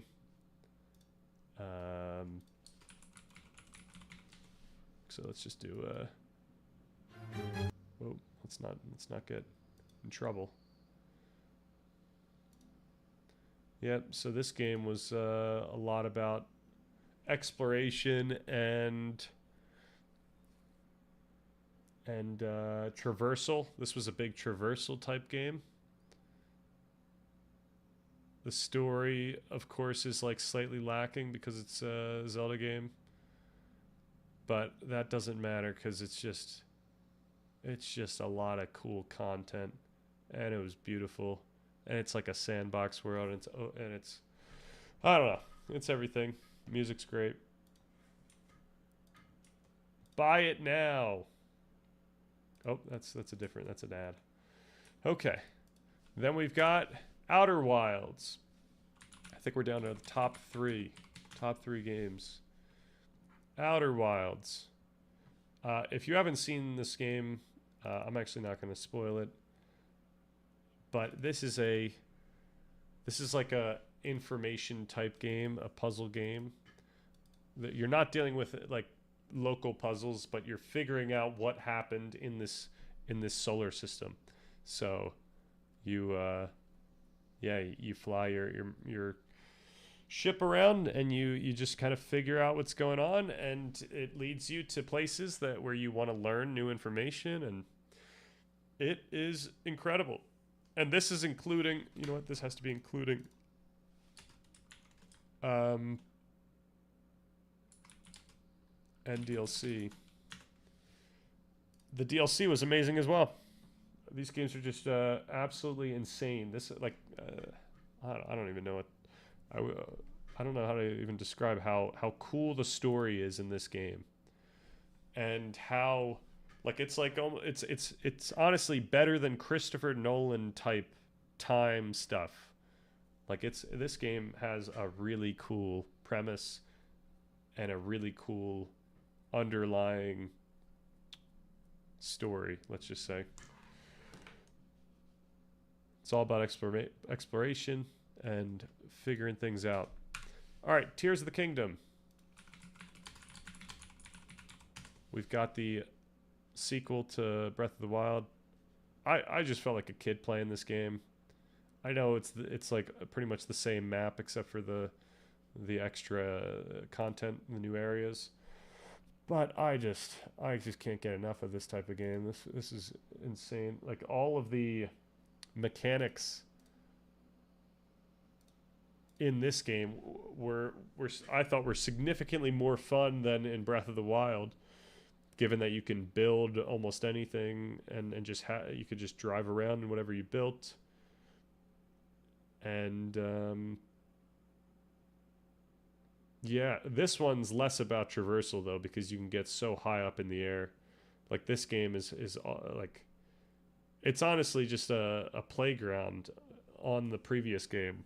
Like in Breath of the Wild, it was pretty difficult to go from A to B, but in this game you can just go up into the sky, then fall down. It's nuts.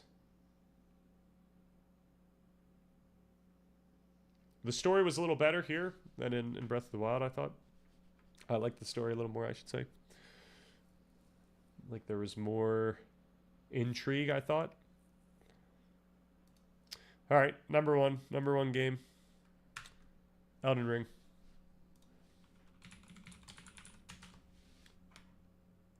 And yeah, Elden Ring's just a powerhouse. Elden Ring, phenomenal. Shadow of the Erdtree, phenomenal. Night Rain, phenomenal. I could eat this stuff up for... if they made like another Elden Ring, I would just play it. It could literally be the same mechanics, same visuals. It would just be fun. How long did it take me to beat Elden Ring? I think maybe 120 hours or so. And then I played it multiple times though at this point. And then I played it with some mods. Or I played it with Reforged, the mod. But it is definitely, I mean, this type of game is like candy for me, where so this also, like, very few games make me feel like a kid when playing it, and I think these two games have done that. In my adult life, I've felt like a child playing Elden Ring and Tears of the Kingdom.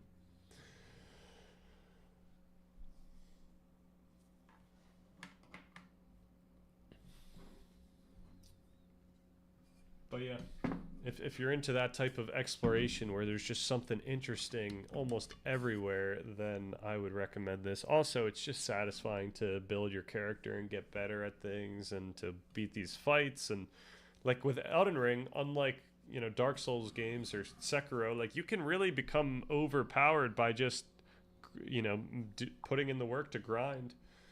And the grinding isn't even, it doesn't feel like grinding because you're fighting things. Like you literally just have to explore and you'll be well equipped for anything that's to come. Like a breadth first strategy really helps you out in Elden Ring. What happened to Pot Friend? Oh, he's there. Oh, he's definitely there. Oh, was the did the emote go away?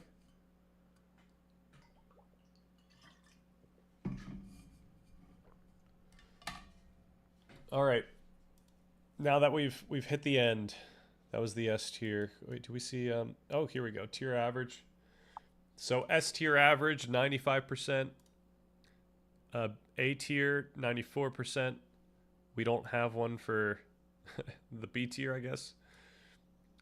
C tier 93, and then D tier 91. So it's you know there is somewhat of a correlation between my favorite games. Oh, actually, what's going on here? Why do we have D14? Oh, maybe these are out of... No, this is right. D14 to what? D23? Yeah, no, that's right. I don't know why it's here, though. Maybe because I probably moved this. And then this year... we're starting off strong. I've been playing the game Blueprints, which was a Game of the Year nomination, and this is a puzzle roguelike. So, of course, this is like perfect for me, and it's been an absolute hoot. And it's going straight to the tier list. Where would I put it? I'm putting it above these guys. It's probably going in the B tier. It's somewhere in this. Somewhere around here. That's where I'm putting it somewhere. Maybe probably above Clair Obscur. That's what I'm doing. I'll do it right now. Blueprints.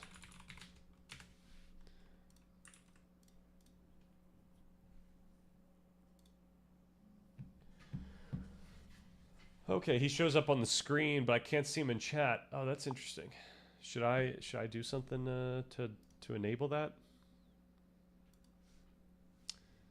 Okay, what do we got? Blind open. What is this? Oh, Octodad, Deadliest Catch PC launch trailer. I have a surprise for the whole family.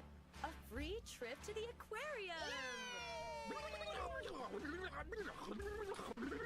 Oh my god. So this is the game, what? The dad is trying to not reveal that he's an octopus? What's the shtick?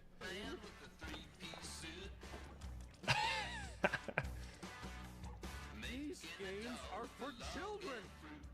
To the car, kids. This, honestly, this game would drive me crazy. Like this... What are you doing? Like, I really enjoyed Human Fall Flat when playing with friends, but I don't know if I would enjoy this type of thing solo. Something like that, LOL. It was made by a bunch of students. It's pretty short and fun. Awesome music.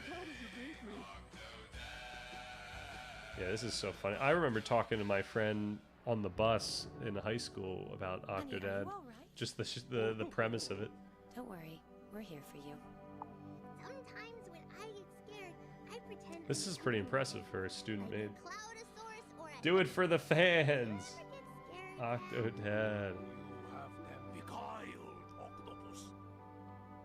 Are you an old friend of my husband's? What can you tell me about him?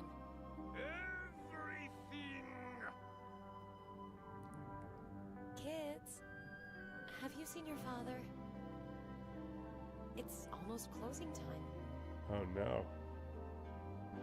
Where could he be? Damn. Was this the last Octodad? Wow. 2014. Sitting up there at a nice 94%. That's pretty good.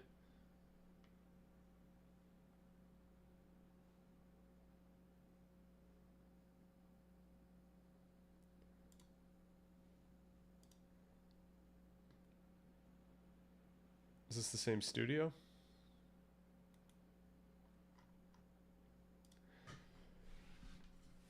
Do it for the fans. I don't know if I could justify playing Octodad just for the memes. Even though this does seem pretty funny.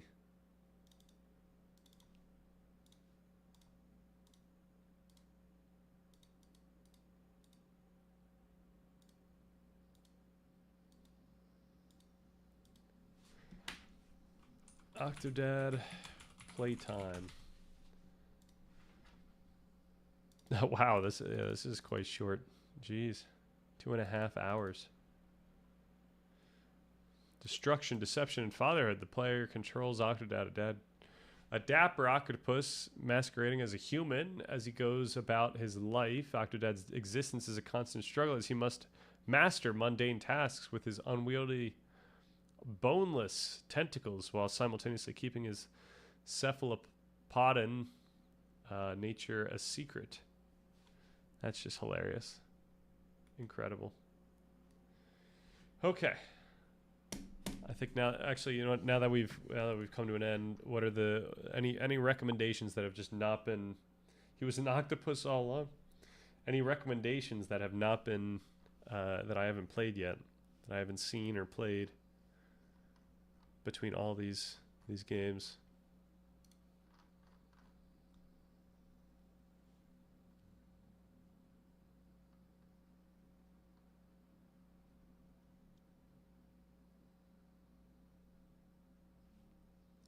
Well, I might be putting this game like right there. You know what?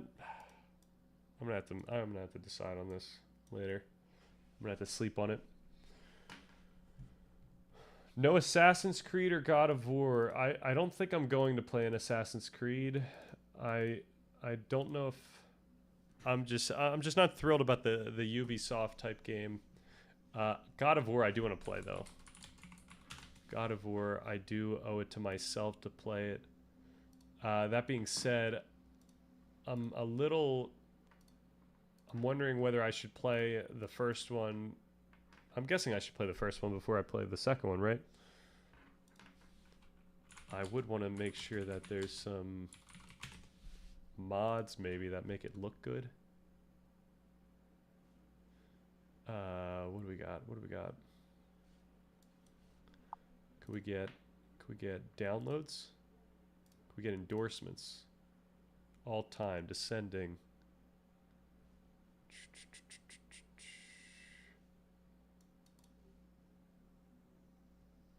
Oh, maybe there isn't a graphics mod. Reshade? I'm sure it's fine. I'm always concerned about old graphics, but maybe I shouldn't be. I was a little surprised to not see Monster Train. Oh, Monster Train. You know what? That's another one where I do want to play it. This is another one also where should I just go to Monster Train 2, which just came out, I think. Yeah, very recently. Like, is it worth just jumping? It gives me Slay the Spire vibes.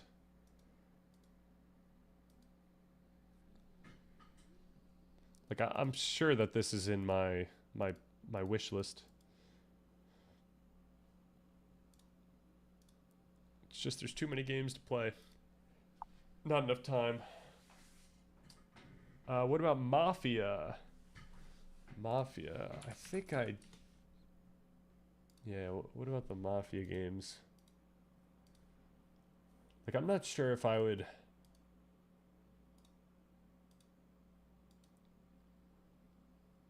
I'm not sure if I would like the Mafia games. So, okay, this is a newer one, right? There's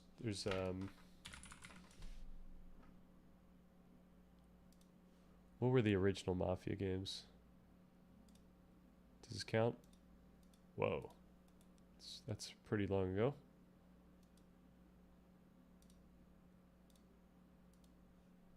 '20, 86.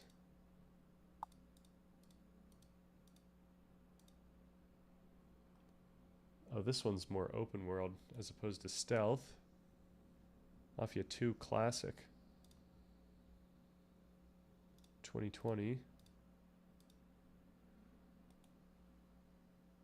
Mafia 3. Oh, this is they just released all of them. I see. Probably upscaled a little bit.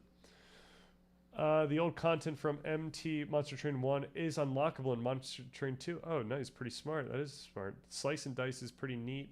Little roguelike too. Slice and Dice. Yo. Oh, we got a Dice roguelike? That's cool.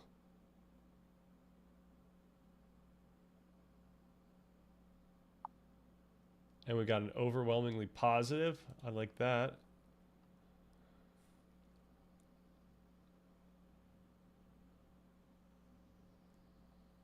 Yeah, I think this would be up my alley. Yeah, unfortunately, I don't play games as much now that I've been doing the streaming stuff. Granted, we made time for Hades 2 and Hollow Knight, and I'm still doing a little Blueprints on the side here. But we'll see. We'll see if I play anything. More expensive than I thought, to be honest. What is it? $9? I'm sure it goes on sale during Steam sales. Doesn't like fantasy, it seems. Oh, I don't like fantasy. Do I not like fantasy? So I like yeah, why don't I so obviously I like things like Game of Thrones. That's kind of fantasy. But do I like that in games? What about so Skyrim? I like is that kind of fantasy? And I do want to play Oblivion remastered. What would be other like Final Fantasy, Dragon Quest? Final Fantasy I've always been scared of, but maybe I should just play it. I don't even understand the gameplay of Final Fantasy. Though I think if I understand it correctly, the gameplay of Final Fantasy games differs based on which Final Fantasy you're playing, right? Oh, nice. Okay, so this is just like an open world.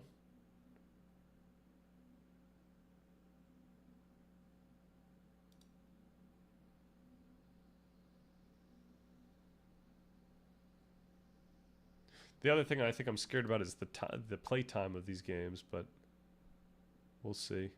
Oh, is this a JRPG? Is that what I'm watching here? Or no, this seems like it's just live fighting.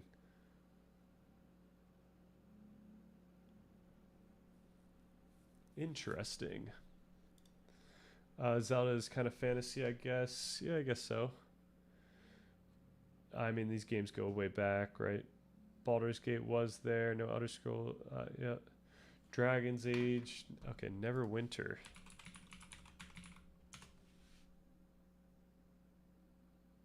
Worth a try. Neverwinter gameplay.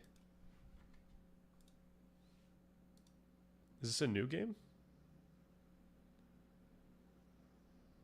What is happening here?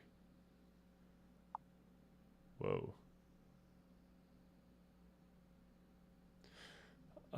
Like I'm also scared of games like PoE and Diablo 2, 3. Because I think those are some deep games. So, Neverwinter Nights.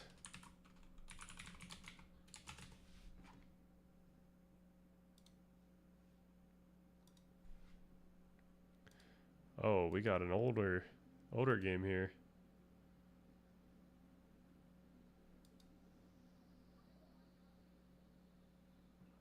Huh.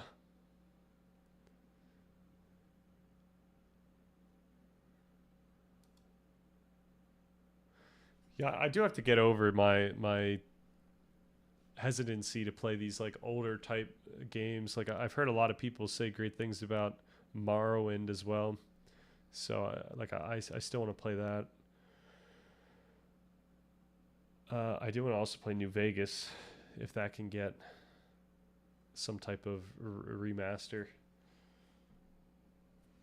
Yeah, they're all very, very different. It might be one of those some people just miss the bus on. Yeah, that's the thing. I would want to play one if it holds up. I might have just missed the bus on that. What is the generally most well liked? What are the generally most well liked Final Fantasy games? And which of these do you think would still hold up for someone who has never played one? I'm currently replaying New Vegas. I can recommend a nice setup. Oh, like a mod setup, I'm guessing? Yeah, I've heard that like modding you can get pretty in-depth in. Tell Todd Howard to drop a New Vegas Remastered Definitive Edition Anniversary Edition. Golden Package Legendary Edition. If you Google Viva New Vegas, you can use something called Wabbajack and just slam in all the mods needed. Oh, that's really cool. Yeah, I don't think it's on the horizon of like something I would want to just dive into. Like I think I'll want to do Oblivion first. That being said, I am going to keep an eye on that. Thank you for the recommendation, because I eventually do want to check out New Vegas. Maybe like even in tandem with watching the show, because I haven't seen the show yet. I think I might just hold on to that one and wait until they put out a couple more seasons. The generally best Final Fantasy games, if you pull the fan base, critics, and rankings, the big four that consistently float to the top are 6, 7, 9, and 10. SNES. Okay. Would these hold up? Which one should you play holding up today? For a complete newcomer who has never played one, the definition of holds up depends heavily on your tolerance for retro graphics and reading text boxes. The best bridge game, Final Fantasy X. Gameplay. 10 remastered. We get it remastered? Is the game, what is this, 24 hours? It's not that long of a game. Oh, that's a funny walk. It's like a weightless walk. Okay, so we get talking. We've got a skill tree. Oh, we got combat. What is this, turn-based? Turn-based combat. This is interesting, where you're looking the opposite way. Oh, but now we're... Wow.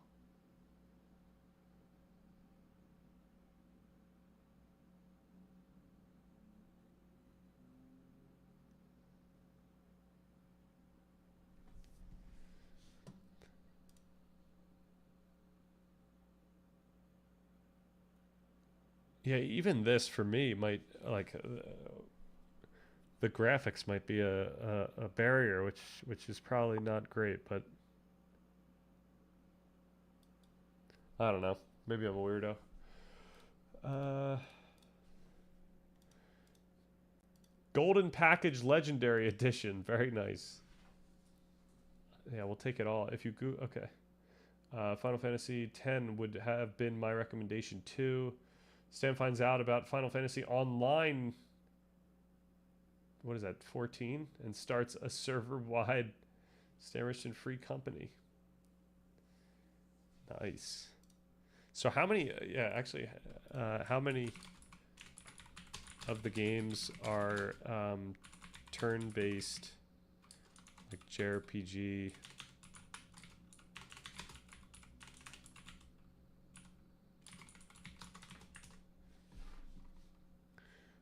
The best modern blockbuster is Final Fantasy VII Remake. Gameplay.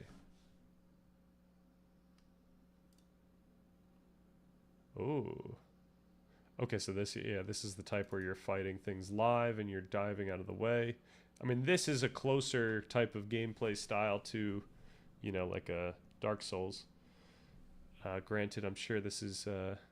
Oh, you switch characters mid-fight. That's kind of wild.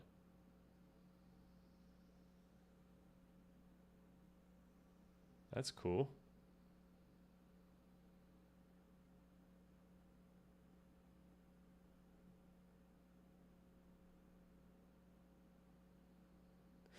Though, yeah, I think for me, I'm not a huge fan of like maybe this is weird because I like Souls-like games, but I'm not like a huge fan of like the Monster Hunter style game. Like, usually I'm not a fan of the fighting of just straight up player versus PvE, especially when it comes to shooters. Like, I have a hard time like getting into like a Destiny 2 type game, even like a Borderlands might be hard for me. Though I think I would try it out. I think it might be fun. I don't know. I think just over time I've kind of figured out. Oh, Gunfire Reborn, I have played. I think that might have been in the all other games. Was this somewhere here? Yeah, Gunfire Reborn I really did like. So I guess that's kind of a exception, maybe because it's a roguelike. Maybe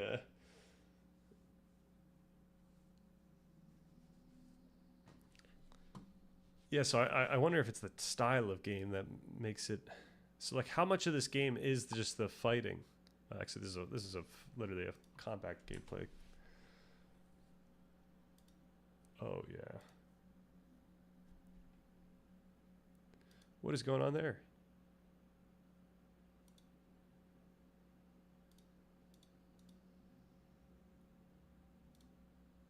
And they've got suits in this game?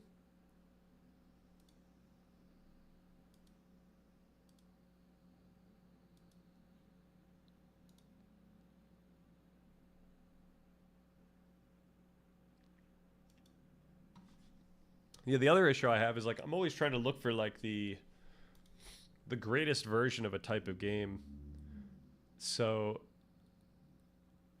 if there's like a JRPG, I would try to find like what's the newest, highest acclaimed one. So that might lead me to that Refactorio game.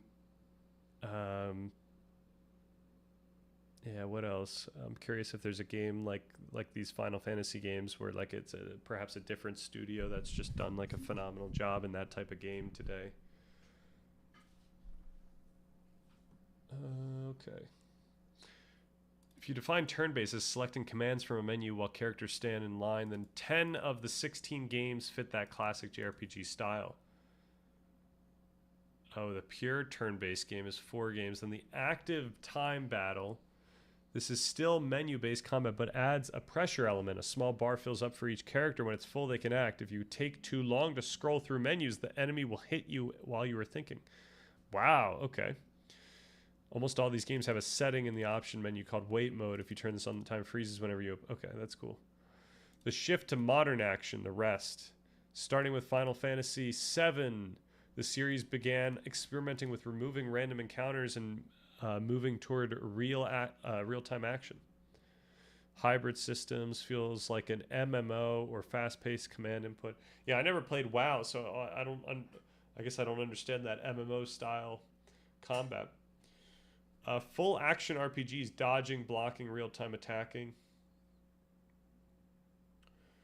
For turn, okay, I would say I'd probably enjoy the modern action over the earlier ones.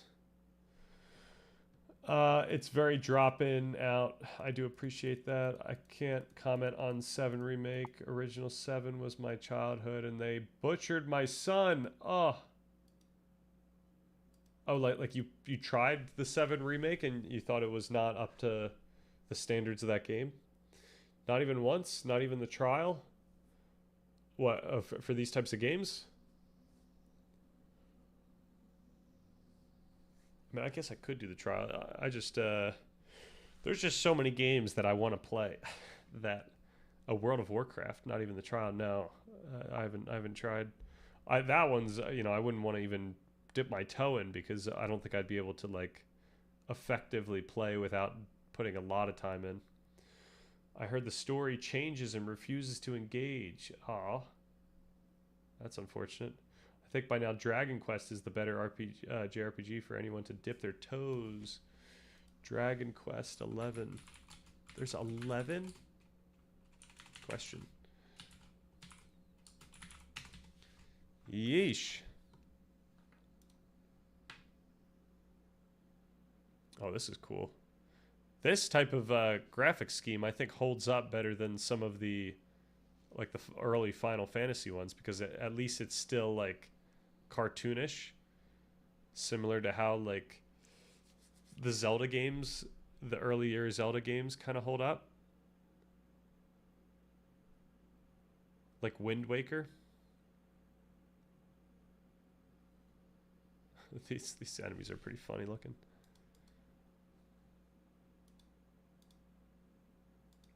Oh man, is this a gauntlet of enemies here?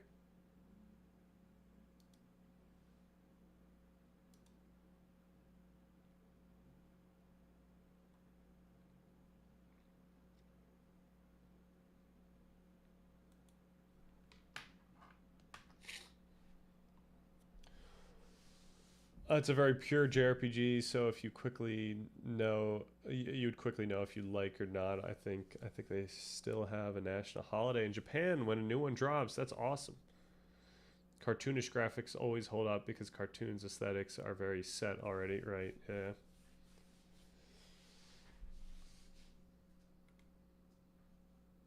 All right, I think I might call it here.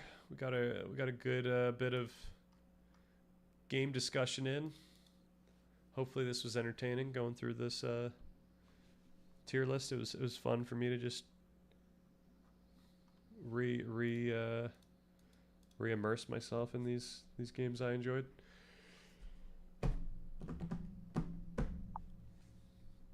What's the next tier list? True, what's the next tier list? Unfortunately, I'm not equipped to do another tier list. Other than maybe just like I don't know. I don't even think movies would be good. Oh, I'm most knowledgeable on. Oh no. I don't think I'm knowledgeable on anything enough to do an effective tier list.